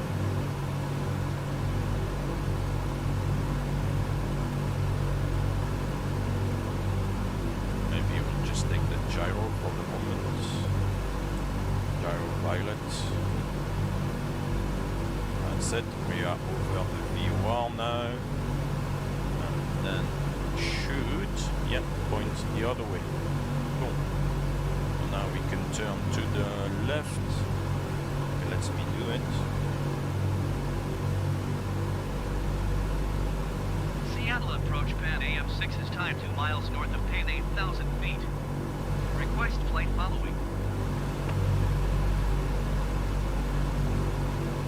Pan AM6 Seattle approach. Squawk 2271. Oh yeah, Rotterdigger, it's a handful. It really is. I hope the tracking information provided by the tutorial is correct, because otherwise we're gonna end up in Tokyo or somewhere. Oh, here it is. So let's level the wings and go localizer again. That's it. East track, turn, baby, turn. It's turning. Beautiful. Right. We'll put Vancouver on the nav 2. Pan Am 6, did you copy? Oh, the ATC is annoying.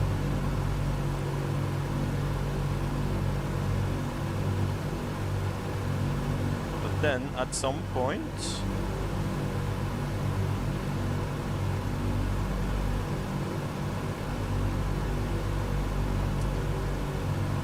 Pan Am 6, leave acknowledged. Yes, acknowledge.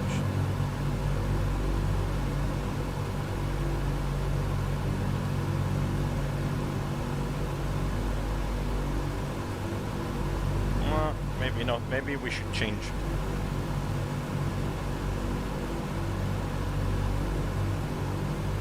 Pan Am 6 ATC, services. Yeah, but the job now, yeah, thanks. But I think there's gonna be possibly a booster coming up soon. I think they're talking about a third vaccination soon, so we'll have to get a third one. Let's swap the V-Wars then.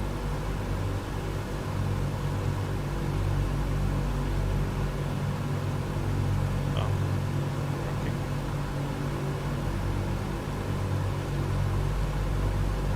Have to turn on the left.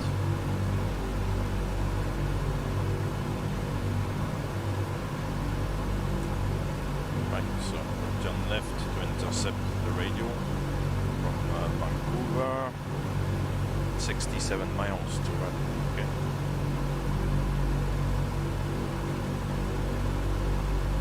So we'll take a heading here of about 300 to cut the VOR.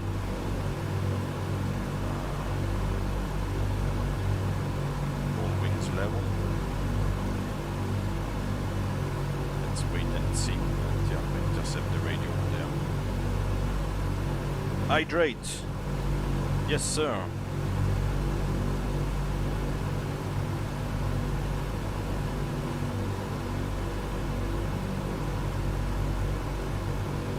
Cheers.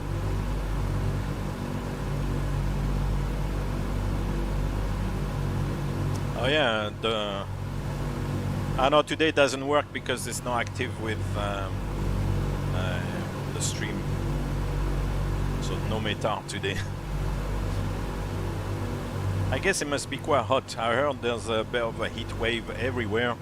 I don't know if you saw on the news on the west coast of the US. It's crazy. I think they said like 45, 46 degrees in Nevada and places like that. And I think they said in the Death Valley there's like some sort of like visitor center where people go and take like pictures with the temperature, and it was showing something like 53 Celsius or 54 Celsius. Really, really hot.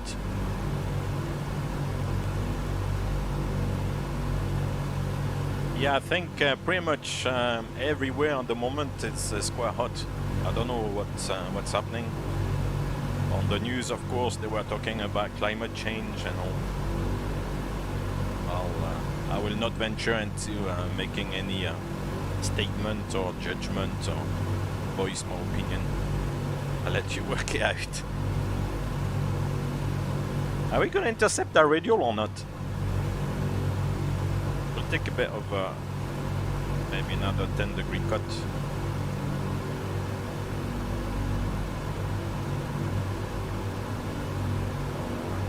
Level. Well, wings level. See, level up.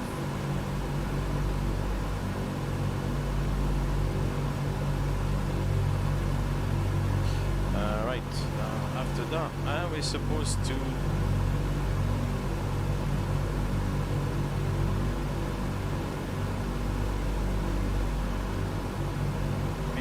approach to runway 08 right.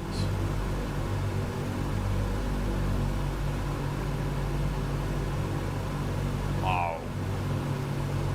So, ladies and gentlemen, this is gonna be really eyeballed.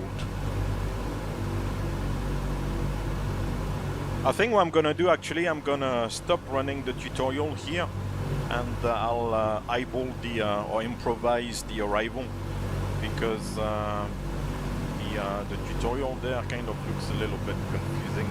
They're talking about waypoints. I don't have any waypoints here, indication, so I'll just eyeball something and we'll see how it goes.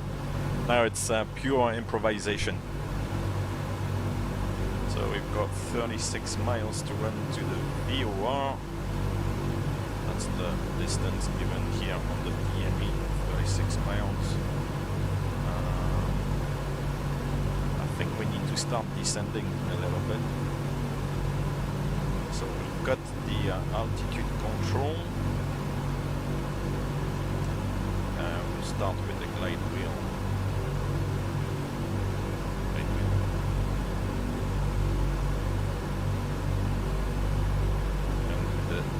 Checks. 26 inches, please. Setting 26 inches.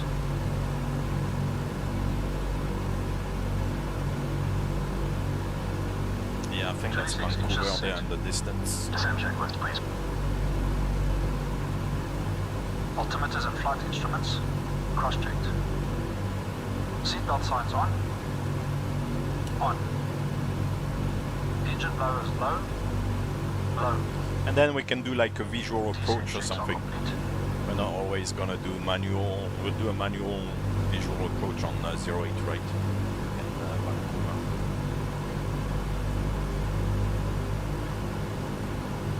Let's live dangerously a little bit.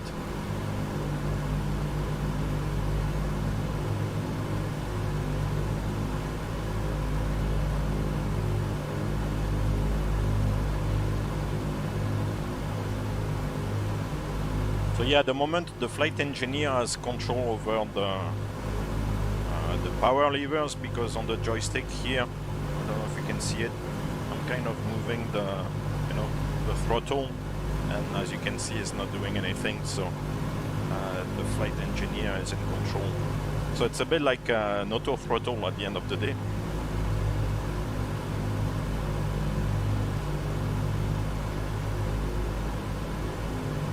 Miles to run to the VOR. Yeah, it's slightly south of the airport. Okay. But not bad. Fly into the danger zone. Indeed. We'll increase the rate of descent a little bit.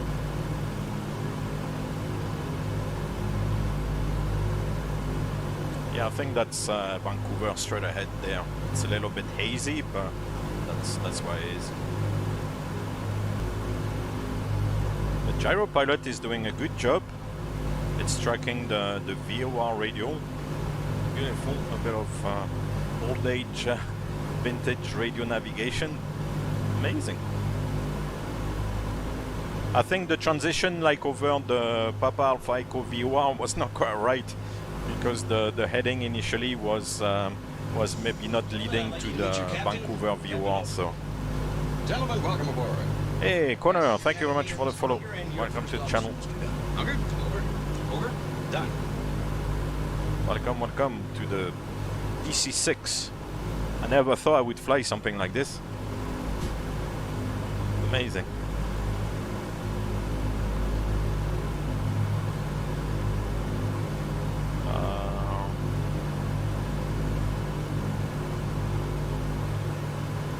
Yeah, 08 right, there's no ILS, so I cannot cheat with ILS and stuff. There's no ILS apparently on 08 right. Cool. So we'll do a visual approach.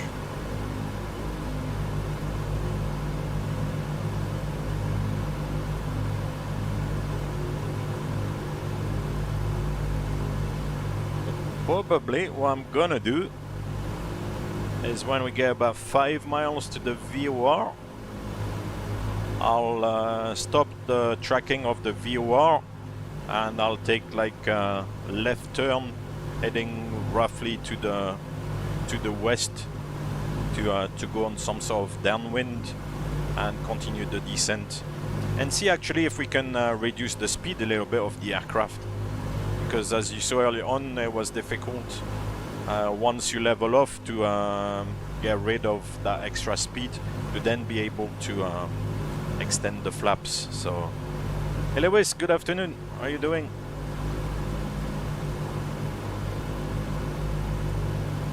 Because for the moment the speed is still fixed at like 215 or something.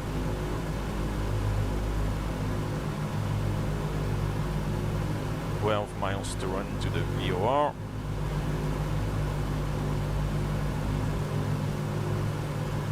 Yeah, it's a little bit tricky with the VORs. You need to know exactly what courses to set.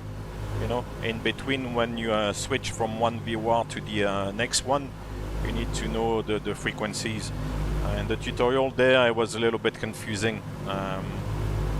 But the good thing is that once you are on the radio and you're flying to the VOR, then you're good. You know you're flying to the VOR. That's the main thing. It does take you to the VOR itself, which is what you want. 9 miles here to run. And we see the airport. Oh yeah, that's the airport here. Cool. The mountains in the background there, amazing.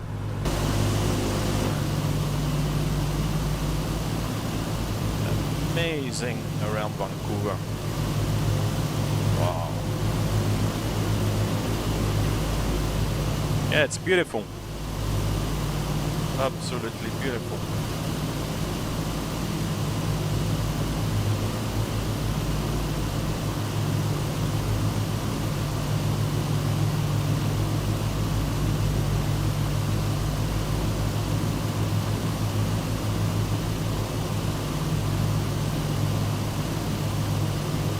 It's a spectacular and scenic area of the world. The northwestern side of America there is beautiful. Right, let's get back in. What's the distance? 4 miles? Oh, okay. So let's get rid of the VOR tracking by going back to the gyro pilot, and now we turn to the left. Okay. Oh, to the left, to the left, to the left. And we'll take a heading of about 270, something like that.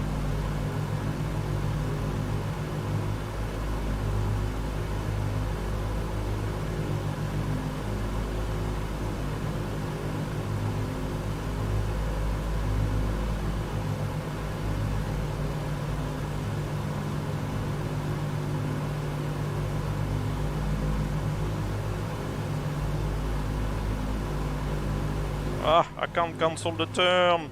Ah, what do you do that to me? Oh, here it is.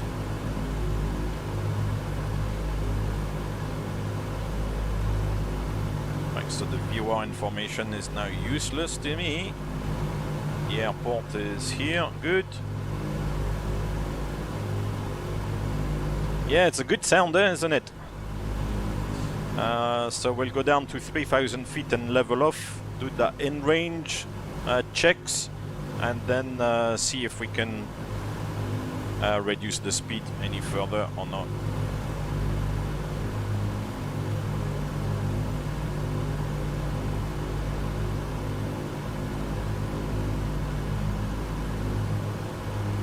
And the airport is here. We have to keep the airport in sight, roughly.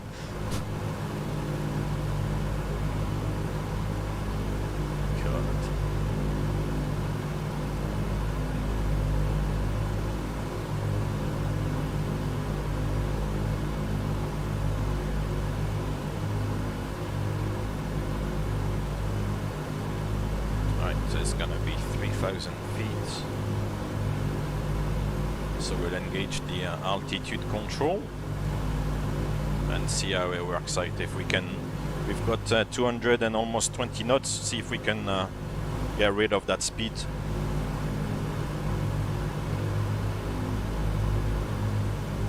So altitude control.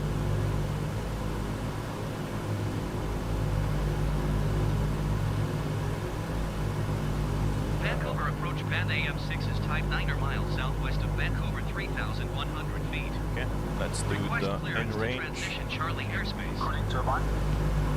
Normal. Fuel booster pumps. Vancouver approach. Squawk 6512. On low. Fuel tank selectors. Mains on. Squawk Cross 6512 band hydraulic AM6. bypass valve. So the speed is starting to come back a little bit, but we'll see to what extent it does come back. Radar contact 10 miles southwest of Vancouver, 3,100 feet. Because theoretically it needs to go back to 175 before you can extend the flaps. I don't want to go too far because we're gonna end up in Japan.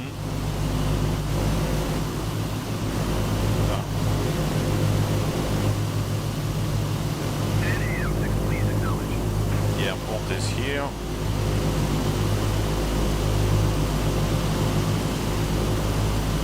Cleared for the Charlie airspace band AM6. 198 on the speed is not really decreasing very fast. We're still 20 knots too fast.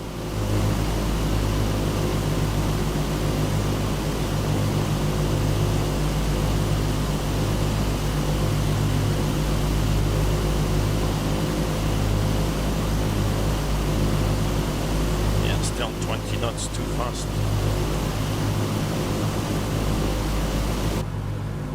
Good God, we're gonna end up in Japan there. Heading west over the Pacific like this. It's like, oh yeah, it's time to go back now to Vancouver. Realistically, there's, yeah. Okay. That's not gonna work really. It takes way too long to decelerate, and you still have no control over the throttles at this stage. So the flight engineer is controlling the 193. Yeah, we're gonna have to use the flaps again beyond the normal speed before landing. Setting flaps 20.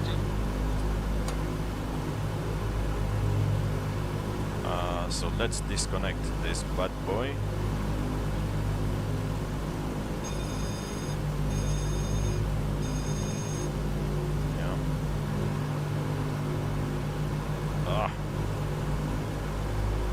Those views are a pain. As you can tell, I'm struggling with this.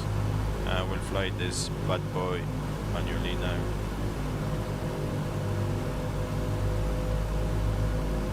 That's it. Now I've got control of the thrust. And I know we said we shouldn't touch the thrust, but 20 flaps set. Mixtures rich, please. Auto rich. Mixtures set. Gear up and down, please. Gear up and down.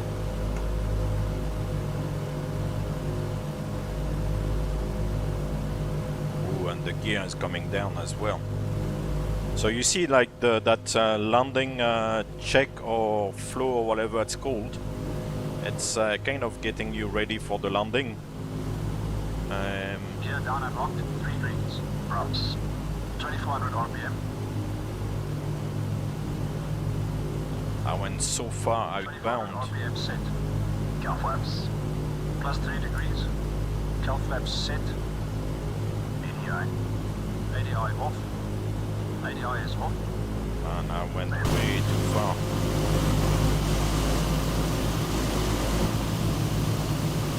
Where am I? Good God, where did I go?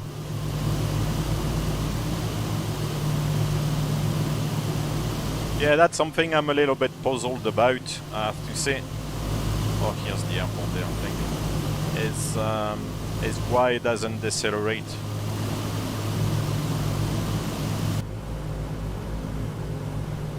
Trying to trim the aircraft. The trimming is very difficult, I find. It's not very responsive, and then all of a sudden it goes into like a totally extreme position. It's weird. It's really weird. Right.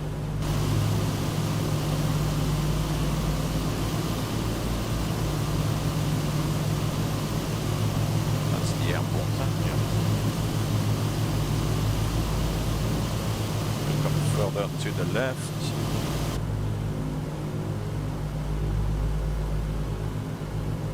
So for the moment we go flaps 20, which is good, and there's no checklist to be done until after landing.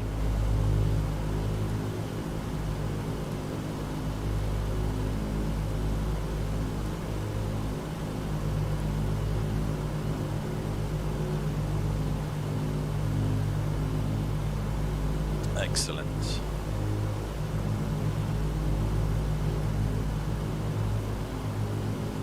Yeah, true. It's true. The oxygen. It's just also like in the simulator here, the visual reference is a little bit weird because you don't have the full field of vision, so you're kind of sometimes improvising. But we'll get there. We'll get there. That's the runway here. Good.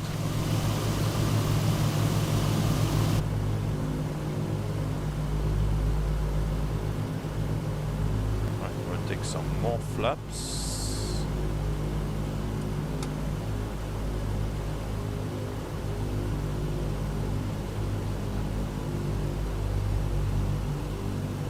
So I know we said don't touch the power, but then not to touch the power is very difficult. So I'll touch the power. Now we'll try to maintain between 100 and 120 knots roughly.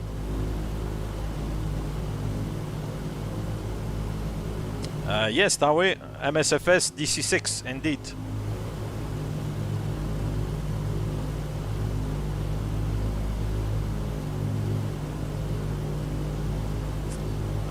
Flaps 40.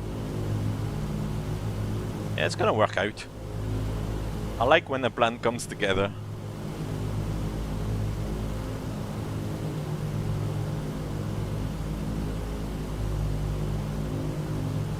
And in the last stages, we'll try not to touch the thrust anymore. See how it works out. Very long, Rotterdigger, very long flight. And on the way back at the wrong side of the clock and absolutely like knackered. But it has to be done. And as I was explaining yesterday, on the way back I actually never got fully dark. There was always a bit of, you see the speed. I need to add a bit of thrust, otherwise we're gonna stall. Yeah, on the way back it never got like fully dark. There was always a bit of a glow to the north. Un poquito high.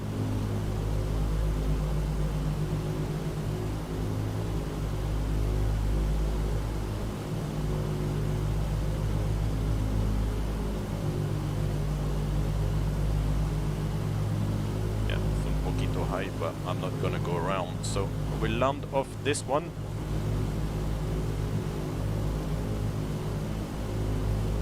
Here's the moment of truth.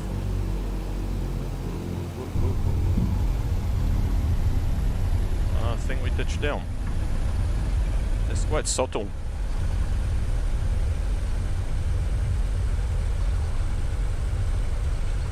The flight models.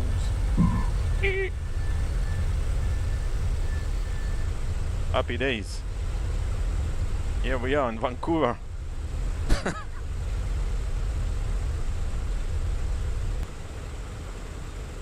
Right, we'll vacate and I'll stop on on the taxiway actually.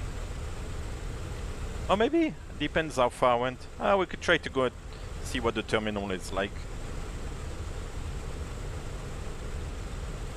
The scenery in Seattle was actually quite good.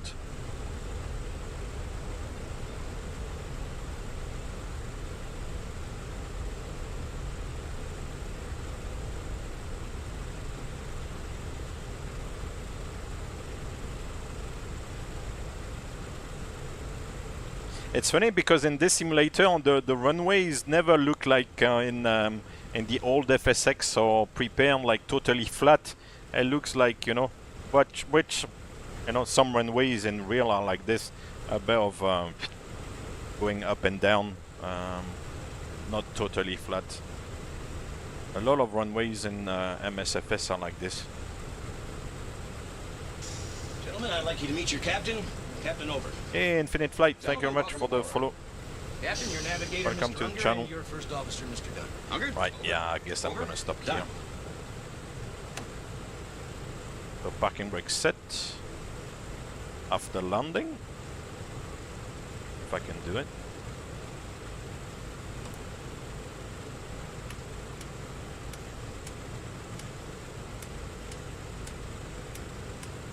And then we'll do the shutdown. After landing checks complete. Okay. And then parking. Parking brake is set. Cut entrance. Car engines. So the mixture should go off. No? Yes. Mixture. I could do that. Is it 3421 as well? Ah no, number 2 was the last one to go. Maybe it's 3412. These go off. The tongue selectors.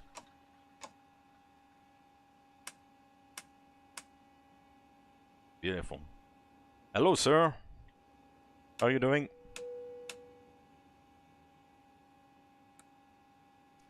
Yeah, I think at some point we'll have to switch. That's why I kind of decided to go a little bit with this one. Checks complete. Airplane secured.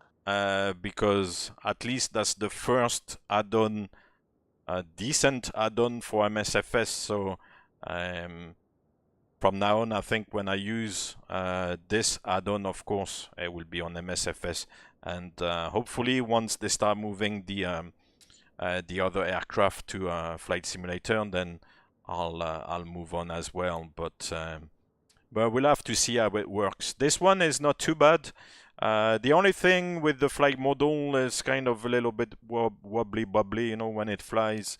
It's not always very stable, but otherwise it's amazing. I really enjoy it. It's nice.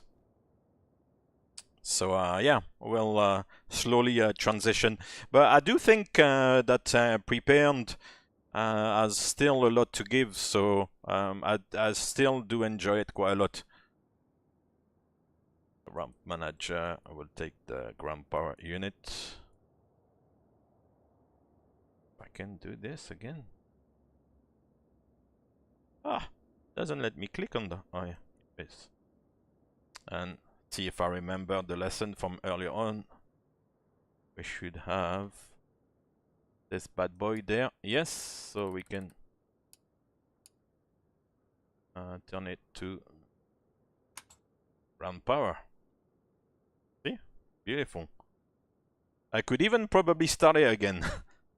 But no, I'll... It does look good, obviously. It's a different technology in the simulator, so the rendering of the aircraft, the textures and everything are like really nice looking. There's no doubt about that. But as I said, the flying model I find a little bit wobbly, you know.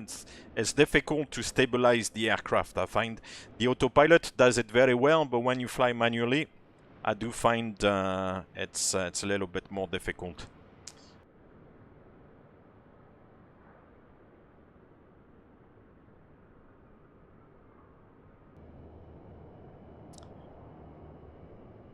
Yeah.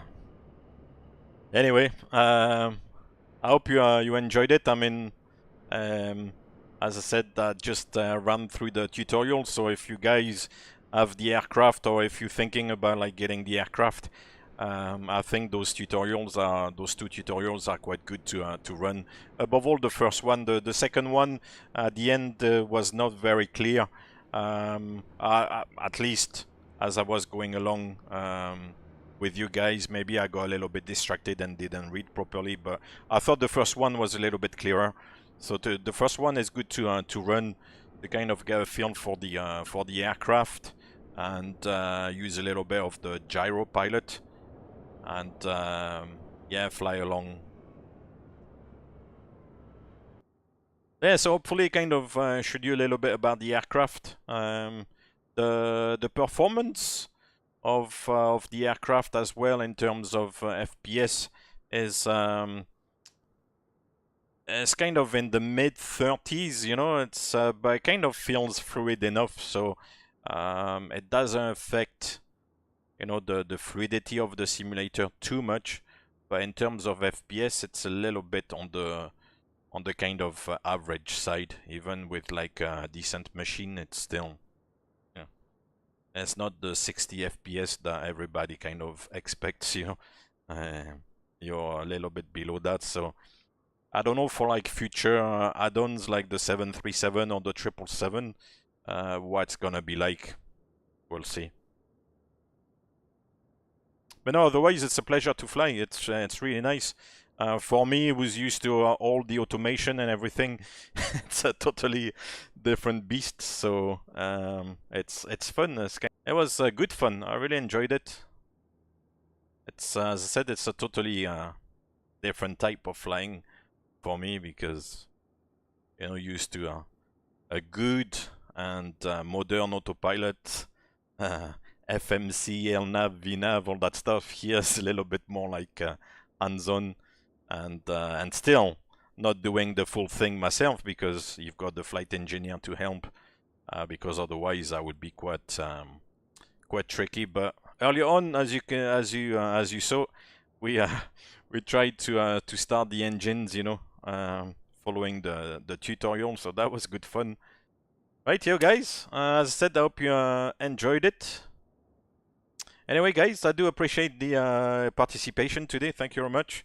It was a pleasure. Hope you enjoyed the flight. It kind of showed you something different, and I don't know if you already have the aircraft or not, but if you have it, maybe that shed a little bit more light. I'm not a specialist, far from it, and if you're thinking about getting it, I'm not advertising it, but it looks like fun to me. So, and maybe you can watch again this thing on demand, and follow along with the tutorial, and I could help you as well further down the line. But for the moment, I'll head into the sunset. So thank you again for all the nice chat and all the comments. Hopefully we'll see you soon.